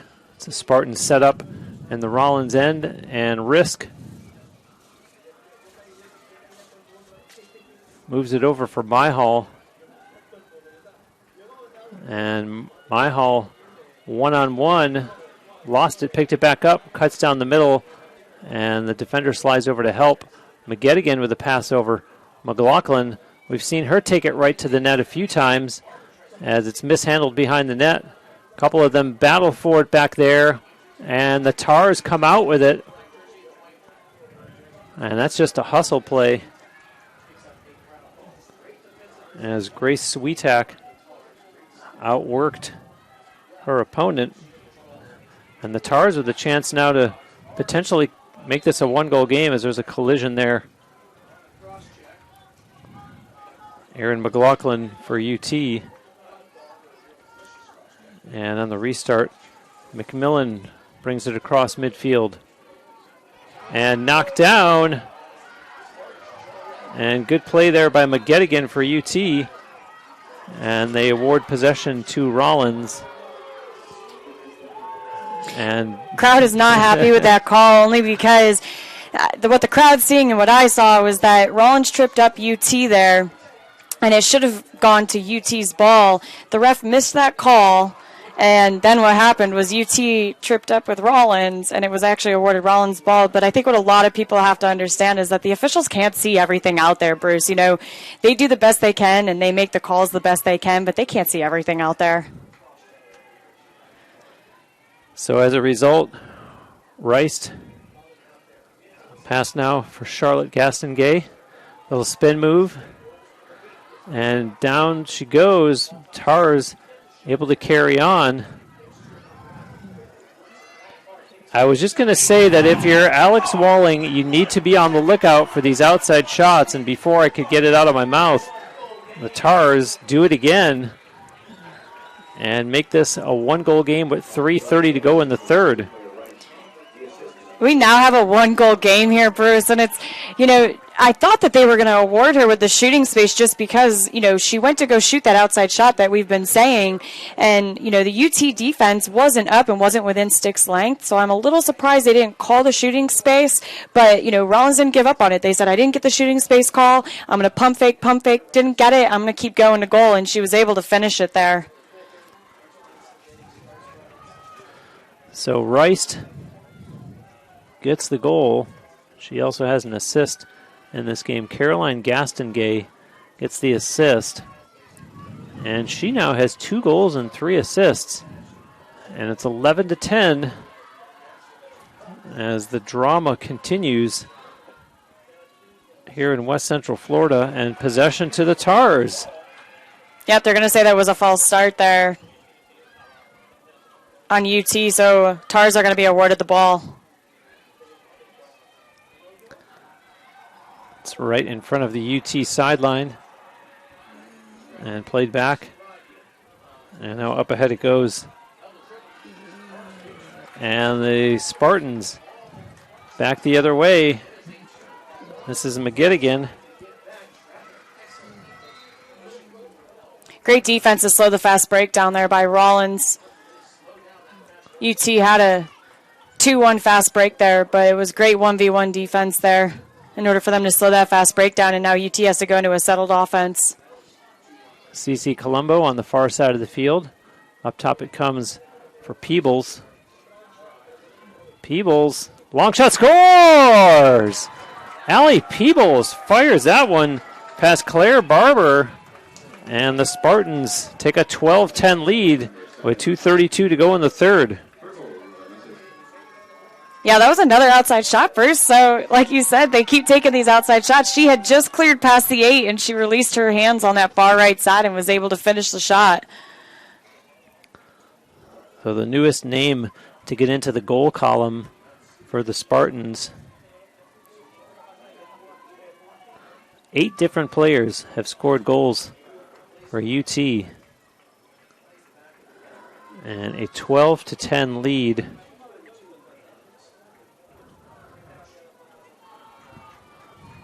Riley McGettigan out there on this draw. And Courtney Martin back where we're used to seeing her earlier in the game for Rollins on the circle. And she's being marked by Cece Colombo, who is a vacuum when it comes to draw controls for UT. And it goes the other way. Alyssa Romano is going to chase it down and control it for the Spartans. She turns the corner, and off goes Alyssa to the races. Bounces off a check from Martin. They're going to call a block there on Rollins. That was a great call by the officials there. Martin's feet were not set, and so you're not going to get awarded the charge there. In front, they score! Just like that, the Spartans, a 3-goal lead, quick passing, and no time to stand around watching or debating referees' calls. Yeah, Romano didn't give up on that. You know, she won the draw control, and with her speed, you have to watch out for her. You know, you may typically see her on the defensive side, but because of her speed, she is such an impactful player on those clears and those draw controls, and she really was the reason that that play happened. She got it, used her speed to get it over there. They had the fast break and took advantage of it, and now we got another 3-goal lead here by the Spartans. Julia Colderman gets the goal for the Spartans, her second of the game.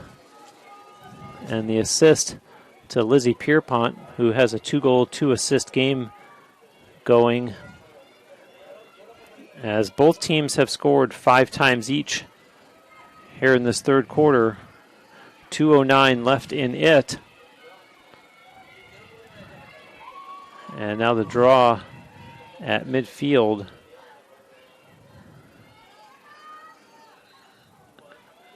And for the Spartans that time,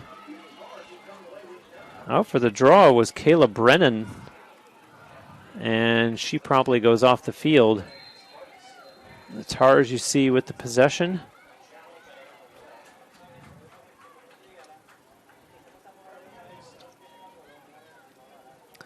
And UT is going to make some personnel changes.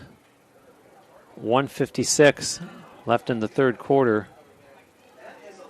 Risk just came out on the field along with Emma McLaughlin, and another penalty being called against Alyssa Romano.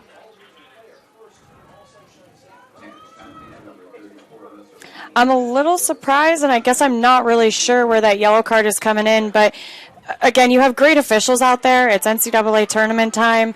It could have, you know, just been one of those things where UT, you know, Romano went for the check and it just happened to hit her head, which, you know, is definitely the yellow card, but again, they have a better view of the field than we do.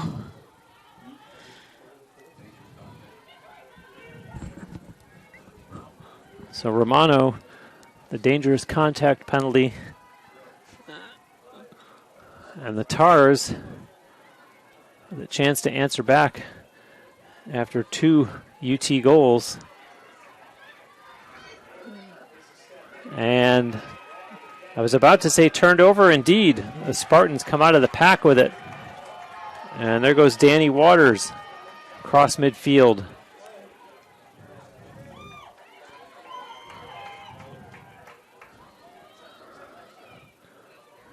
There's about a 4-second difference between the game clock and the time remaining on the penalty against Romano. 4 seconds less on the game clock than there are on the penalty clock. With Rollins being man up here, I'm a little surprised that they're not going out into a high-pressure defense just because they do have that, player in the backup because they are warming up right now. So I'm a little surprised that they're not doing a little bit more high-pressure defense to try and get this ball back to see if they can get one more goal before the quarter expires.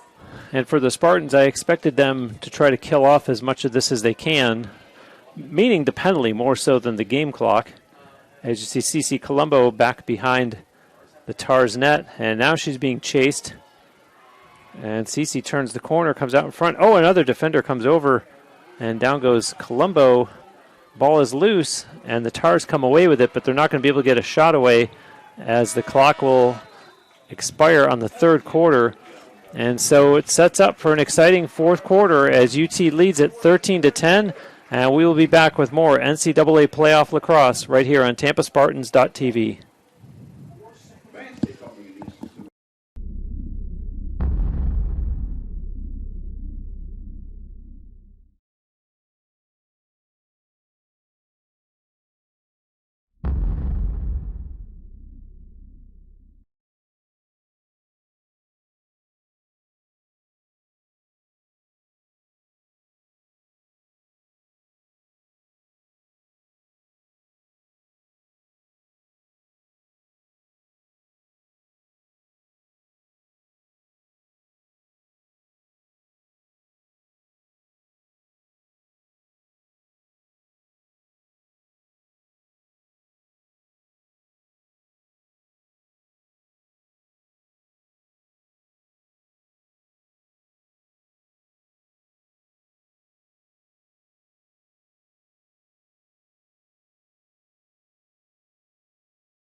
Back live, 13-10.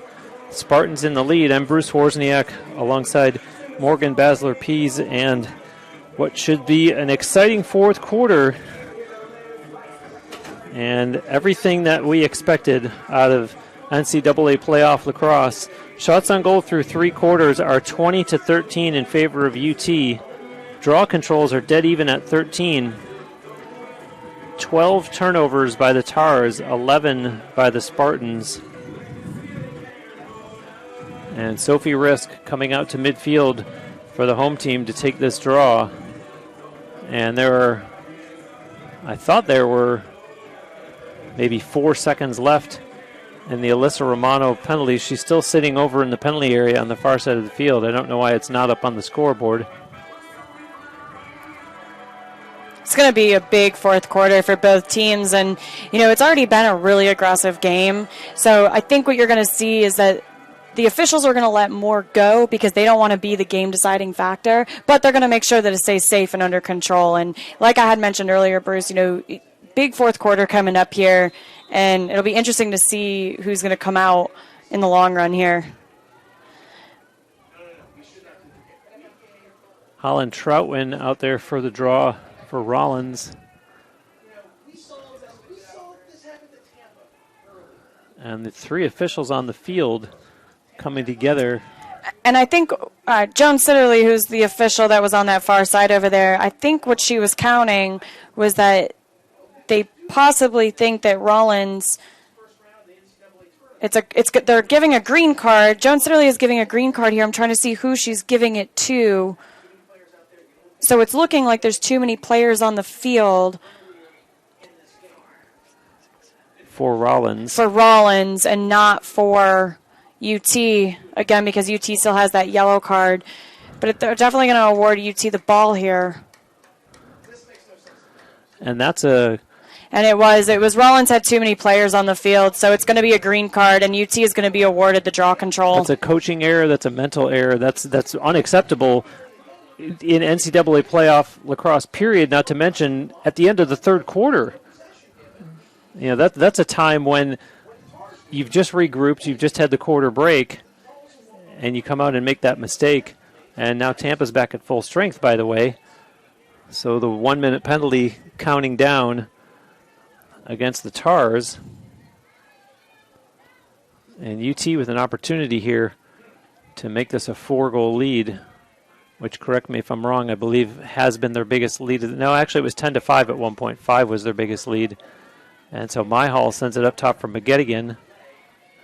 And for Emma McLaughlin, misses it, and the Tars with a break there as they get the takeaway. And yes, Swiatek plays it to Barber. And only 15 seconds left now in the call for too many players on the field for Rollins. Barber needs a little help and is going to get pressured now by Erin McLaughlin. And Barber under duress finally gets a pass away for Tratner. You know, this is a little interesting because Rollins was holding that 11th player on the field. They were holding him in the box, which allowed UT to go pressure. But it obviously worked for them because what you'll notice here on that replay is they held that extra Rollins player in the box. UT thought, okay, well, I'm not guarding anyone. I'm going to go jump the goalie. They did just that.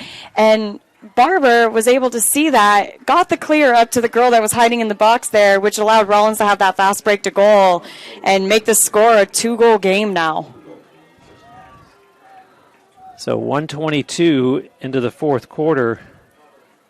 Rollins, what, as I said, could have turned into a 4-goal UT lead, cuts it to a 2-goal deficit.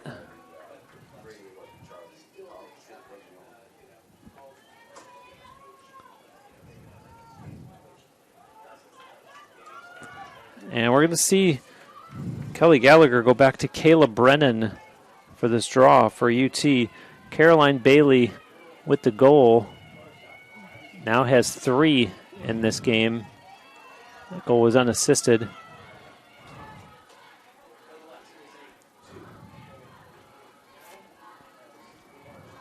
And now set for the draw. Ball is out and nicely corralled by Cece Colombo. Great play there as she runs it across the Rollins line. Being chased, they knock it free from her stick, and Courtney Martin able to cause a turnover. So here come the Tars now. Gaining the Tampa line. That's Rice. Pass over. And now down behind the net. And Danny Waters knocks it loose. Do the Tars pick it up? And the officials say possession stays with Rollins. Good play defensively, though, by Danny Waters.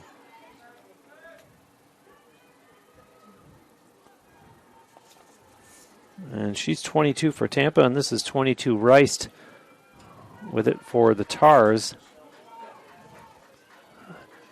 Alf up top. Being watched now by Peebles. Goes wide, is chased, and beats the defender, and Cece Colombo slides over to help. They have to send it in behind the Spartans' net. And now coming out in front was Mendez. She sends it up top. Cawley takes a long shot, and Walling gets a piece of that one, and it goes out of play. Alf puts it back into play. Mendez being watched by Risk. And needs help. O'Neill Gallinson slides over to help. There's a bounce shot, and Walling stops that one. The rebound, though, picked up by the Tars again. And the Tars have it behind the Spartans' net.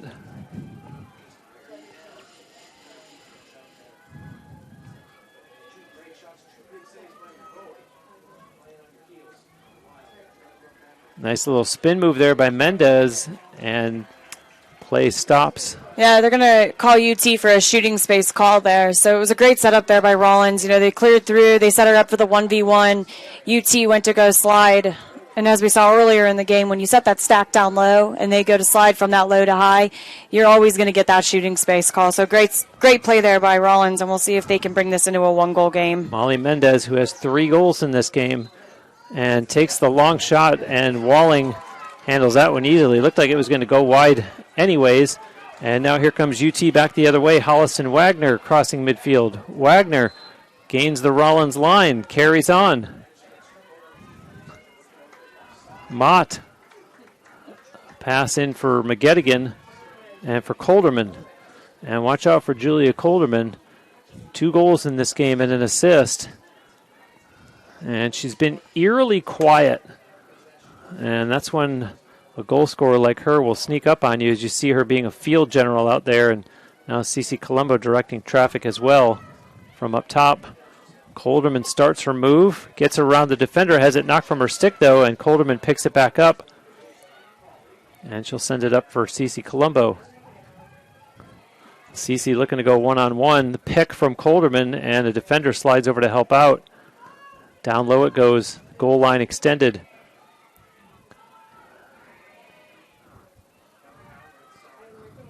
Pierpont for Peebles now. Peebles looking for the lane. It closes up. And Peebles is going to try it again. Takes a long shot and stopped by Barber. And now Barber barking out instructions for her teammate, who's closely watched.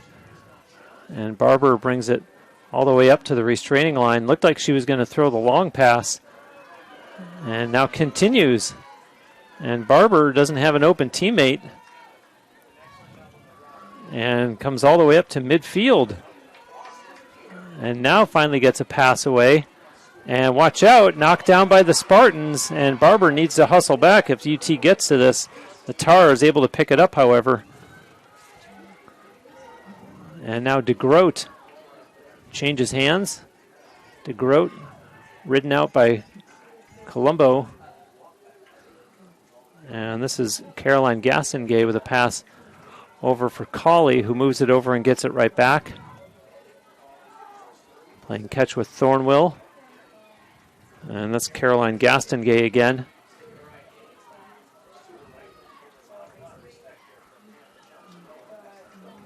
And a couple of spin moves, a long shot, and a good save there by Alex Walling. And here come the Spartans, a pass that connects. And off to the races goes Aaron Sistek. Sistek has a teammate, gives it to McGettigan, pass in front. Oh, knocked out of the stick. And they battle for it in front, and the Tars come out with it. And look out, though, pressure applied by Mott. And now the Tars, they've struggled to get it out of their own end. And there's a pass that bounces and is knocked down. Good anticipation by Sophie Risk. And the Spartans come back the other way. Wide open is McGettigan if she can get it to her. And Risk sends an errant pass. She bounced off a defender. And that's going to go for Rollins. You know, Bruce, he works so hard to get the cause turnover there and bring it down. You have the fast break. You have a 2v1. You got to take care of the ball in that situation and not just throw it away like that. And if you're not confident with your pass, you know, what I've always learned is pull it out. Be confident with the pass that you're going to make rather than throw it away like that.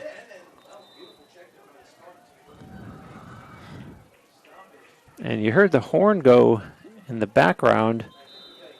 I had to wonder if there was maybe a timeout called. I'm a little shocked that the Tars called a timeout there, especially when they had momentum to the goal. But Rollins did call the timeout there. And we will take a timeout as well and be back with more NCAA playoff lacrosse right here on TampaSpartans.tv.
And please forgive me, Spartans fans. We're this far into the game, and I've not congratulated the following that were all announced. Cece Colombo, a honorable mention All-American.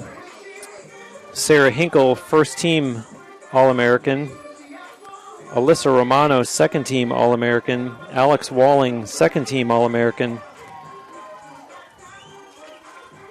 And Danny Waters, first-team All-American. So congratulations to those 5 Spartans players as we are out of the timeout that had been called by the Tars, and about half of the quarter remains, 7:56.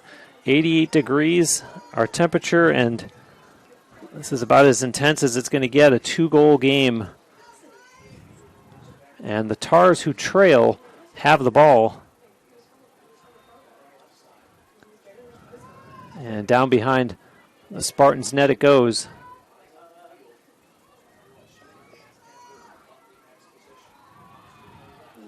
Pass made, dropped, and Emma McLaughlin, is she able to chase it down for the UT Spartans? It's loose, and to the far side it rolls, and the Tars come away with it after all of that. And a pass up top now. And another return to Caroline Gastengay. And a nifty move there by McGarry. The Spartans keep her outside, though. And now a little flip pass for Rice. Takes a long shot. It goes wide and out of play. They're going to give them the reset on that shot clock. And again, this is the second time that this has happened. But it actually looks like they're going to award UT the ball, but the refs are going to have to come in and have a conference about this. It wasn't a shot on goal. It shouldn't be a reset of a shot clock. And one official has it going to UT. The other one has it going to Rollins, which it looked like Rollins was closest to the ball in that shot, which is correct. They are going to give it back to Rollins here. However, I'm still a little surprised by the reset on the shot clock. It should be at about 6 seconds left, but they said it was on cage, and they're going to give them the reset there. Yeah, there should be less than 10 seconds on the shot clock. So a break for the Tars. This is Caroline Gastengay with it. And being watched back there by Holliston Wagner. And Gastengay not getting anywhere and has to send a pass up top. And a long shot taken. They score. Caroline Bailey with her 4th goal of the game. And it's now a 1-goal Spartans lead as again, Morgan, an outside shot.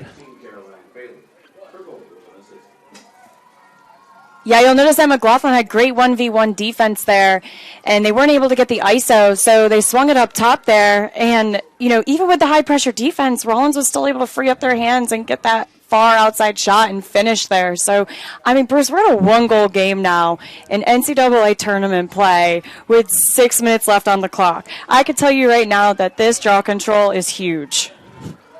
And for those of you watching, I hope you have something resembling fingernails left, because this has turned into an absolute nail-biter.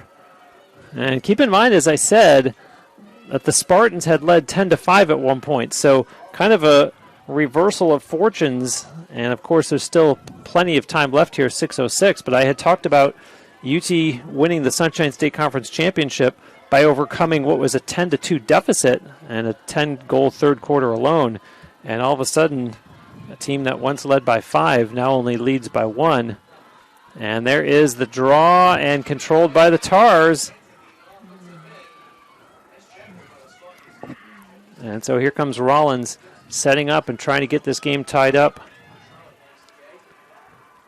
It's a big draw control there by Rollins, because now they have possession of it, and we still have 5:45 left in this game, and you're only down by 1. Full shot clock, plenty of time. Be patient with it. You can't have the nerves come out now.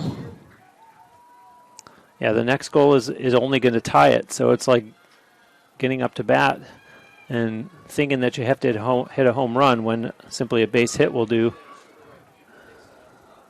And there's Colley with a pass. And that one bounces into the stick of McGarry. A rather fortuitous bounce for the Tars as it went in between two Spartans defenders. There's a shot, they score!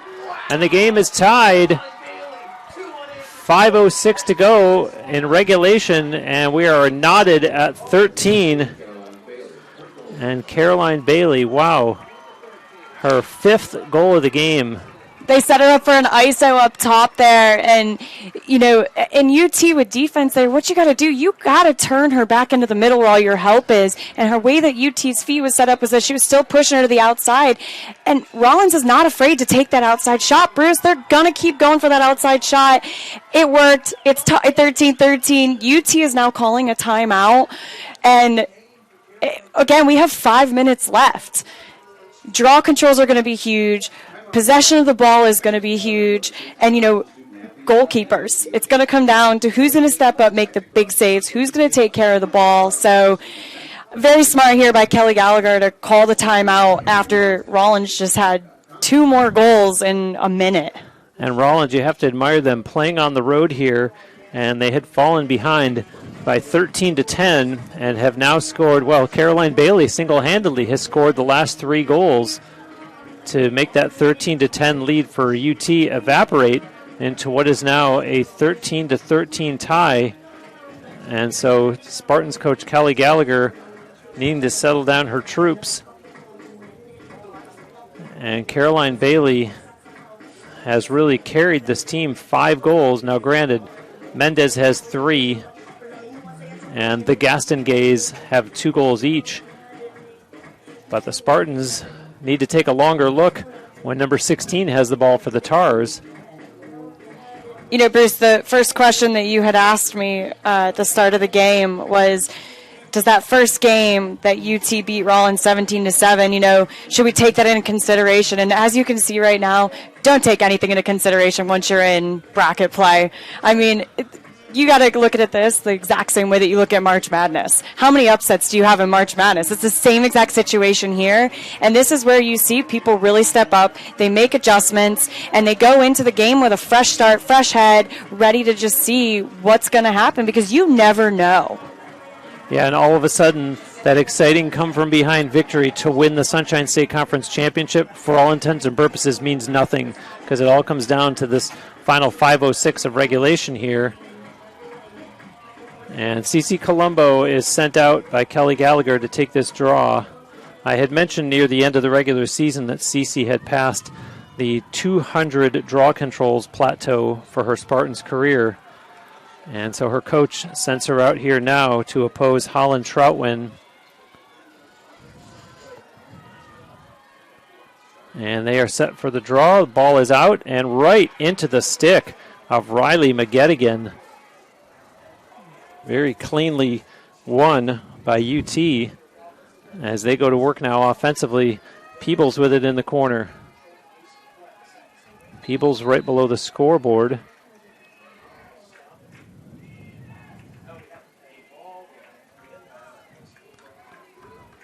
And they had to move an errant ball out of the way. And so Allie Peebles now on the restart. Up top it goes to CC Colombo. CC looking things over, sends it to Colderman on the far side. And remember that I said that you may have gone to sleep on Julia Colderman,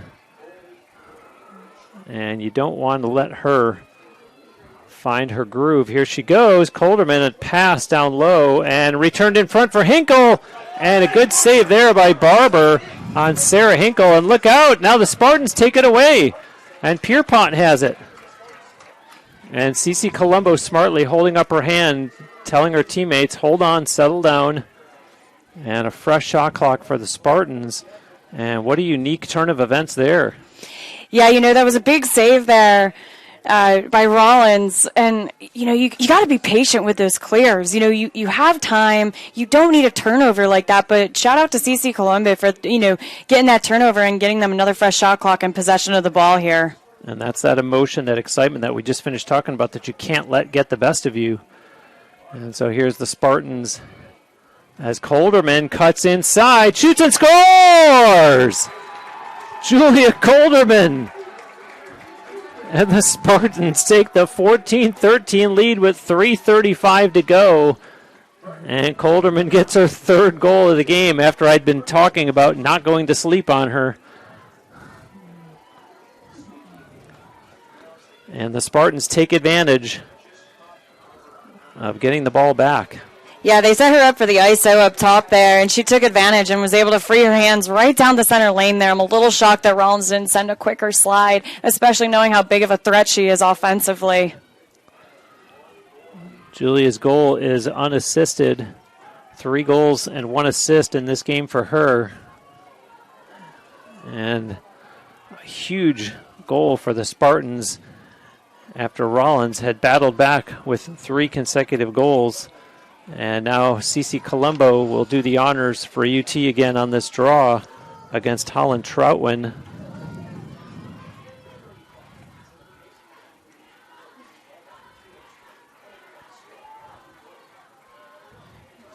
And the ball is out and not controlled by either team yet. And the Tars come out of the pack with it. Big draw control there by Rollins to come up with that. Played back now for Sweetak. Calls a teammate forward and just coming off the sideline and receiving the pass. I believe that's Charlotte Gastongay. And now Martin with it. Martin being chased. Allie Peebles knocks it from her stick and Martin able to pick it back up.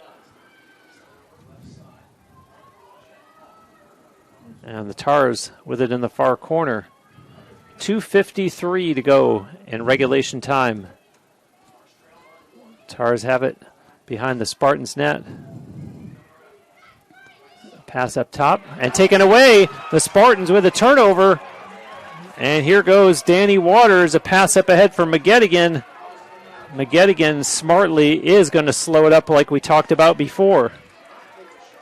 Absolutely, very smart there to just pull the ball out. You have a full shot clock. You're up by 1. You want to start keeping the ball in your possession down here. And, you know, the best way to do that is not to be selfish. Don't take it to goal. Pull it out, settle your offense, and get some time off of that clock. So smart play there by McGettigan for not taking it to goal and pulling it out, even though they did have the fast break. And I would think that the Spartans are going to use maybe all but 3 seconds and try to get a goal before the shot clock expires, but kill off as much of this as they can. If they can get a 2-goal lead and take this down to just over a minute remaining, I think they'd feel pretty darn good. Colderman sends it over, and you see how they're looking up at the scoreboard at that end of the field, and the shot clock too, of course. 27 on the shot clock. Over for Peebles. Morgan, are you surprised to not see more pressure defense from Rollins? I'm not. They know that, you know, they still have plenty of time left. It's just going to come down to big 1v1 defense, especially because that's what UT's been doing.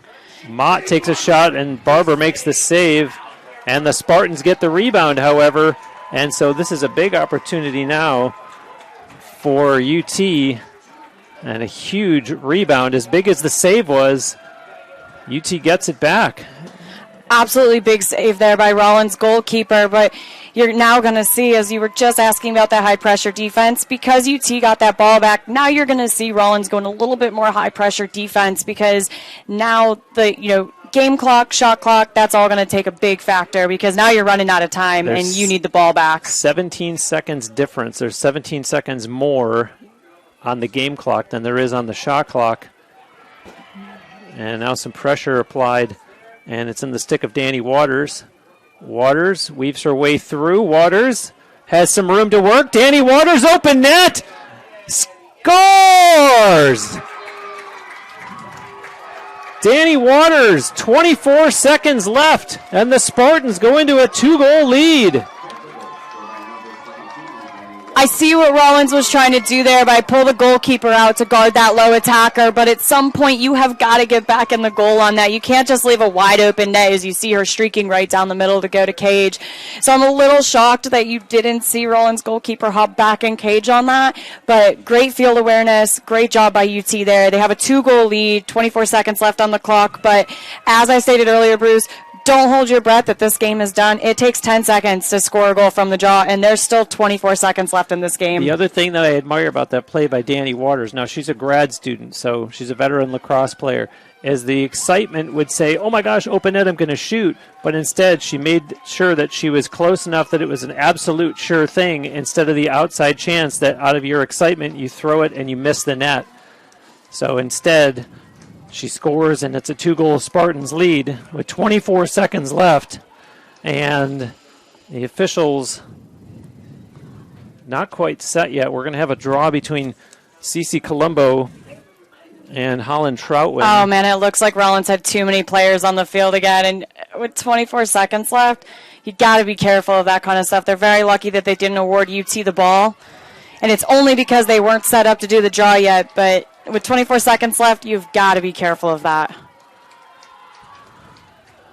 Still an important draw nonetheless. Ball is out, and Cece Colombo controls it herself. Cece runs it down. Being checked there by Martin. Cece to the sideline. 10 seconds left. There's a pass for Hinkle, and Hinkle goes down. 5 seconds left. They're going to let the clock expire, and the Spartans will defeat the Rollins Tars 15-13 and continue on with this NCAA playoff victory as the players race from the sidelines to congratulate winning goaltender Alex Walling. What an exciting afternoon of lacrosse. Absolutely, Bruce. And I got to say, big shout out to Rollins there for, they didn't take into consideration the first time that they played UT and lost 17-7. They said this is a new game, a fresh start. And what a great first game for this NCAA tournament. 15-13, UT able to come up with the win. And interesting that the game started out so sloppy, turnovers, and really these final minutes of the game were all about ball control and the Spartans really maximizing their possessions. Again, the key rebound that they got off of the big save that Barber had made, and borderline difference maker as they close this one out. Yeah, very smart plays there made by UT. When it comes down to tournament play, you really got to remember all the basics of the game. You got to keep your lax IQ in check. You got to take care of the ball, and that's what this game came down to at the end. Was that UT took care of the ball. They used their lax IQ to the full potential, and there was a lot of great plays there, especially in that fourth quarter. But again, what a great first game that we were able to do here for the NCAA tournament. And really, what you're saying, to boil it down, it came down to fundamentals, because it was sloppy at first, and it just came back to remember the first time you picked up a stick, remember some of the first thing that you're taught in the game of lacrosse, and just things as routine as making passes, connecting, not turning the ball over, not being sloppy, and the Spartans were able to clean it up. I'm going to say more so than Rollins was. I'm not going to give the Spartans entire credit, because obviously they have some work to do before their next game, but they're able to do it to the tune of a 15-13 win, and obviously something that they're going to enjoy for a little while and then get ready for the next one. Yeah, absolutely. You're going to see a lot of them hang around, because it is going to be Flagler versus Florida Southern, and, they got to prepare either way. They made it past this game, but, celebrate now, celebrate with your team, but they're all going to be ready at 1 o'clock to watch that Flagler versus Florida Southern game, because that's going to be their next focus. 3 o'clock, but we understand the point. So the final score, 15-13. Final shots on goal, 25-20 in favor of the Spartans. Draw controls were 17-15 in favor of the Spartans. The two teams combined for 29 turnovers, 15 for UT, 14 for Rollins. And as I mentioned a few times, the Spartans with several contributors up and down the lineup. Julia Colderman led the way in goals with 3, and they had 5 different players that had 2 each. Riley McGettigan, Emma McLaughlin, Danny Waters, Lizzie Pierpont, and Sarah Hinkle. And they're able to overcome a 5-goal outing by Caroline Bailey. And, of course, Alex Walling gets the win in goal for the Spartans. She made 7 saves. And a tough afternoon for Clara Barber, who made 10 saves, pretty much all of the highlight variety, and takes the loss. And so UT wins it 15-13, a game that they trailed 2-1 at the end of the first quarter. And they move on as the NCAA playoffs continue. Yeah, it'll be exciting to see. Wouldn't it be interesting if you had another University of Tampa Florida Southern game on Sunday afternoon? Third time's the charm, right? Is that what's going through everybody's head right now? We shall see. As you mentioned, we do see a lot of upsets in NCAA play, so we'll see what happens with the 3 o'clock game between Flagler and Florida Southern. But for now, we thank you so much for watching. My thanks to Morgan Basler-Pease for her wonderful commentary, and to Andre Pyatt for all the great work that he does to make these broadcasts possible. I'm Bruce Wozniak. Our final score, 15-13. Tampa wins it. This has been NCAA Playoff Lacrosse on TampaSpartans.tv.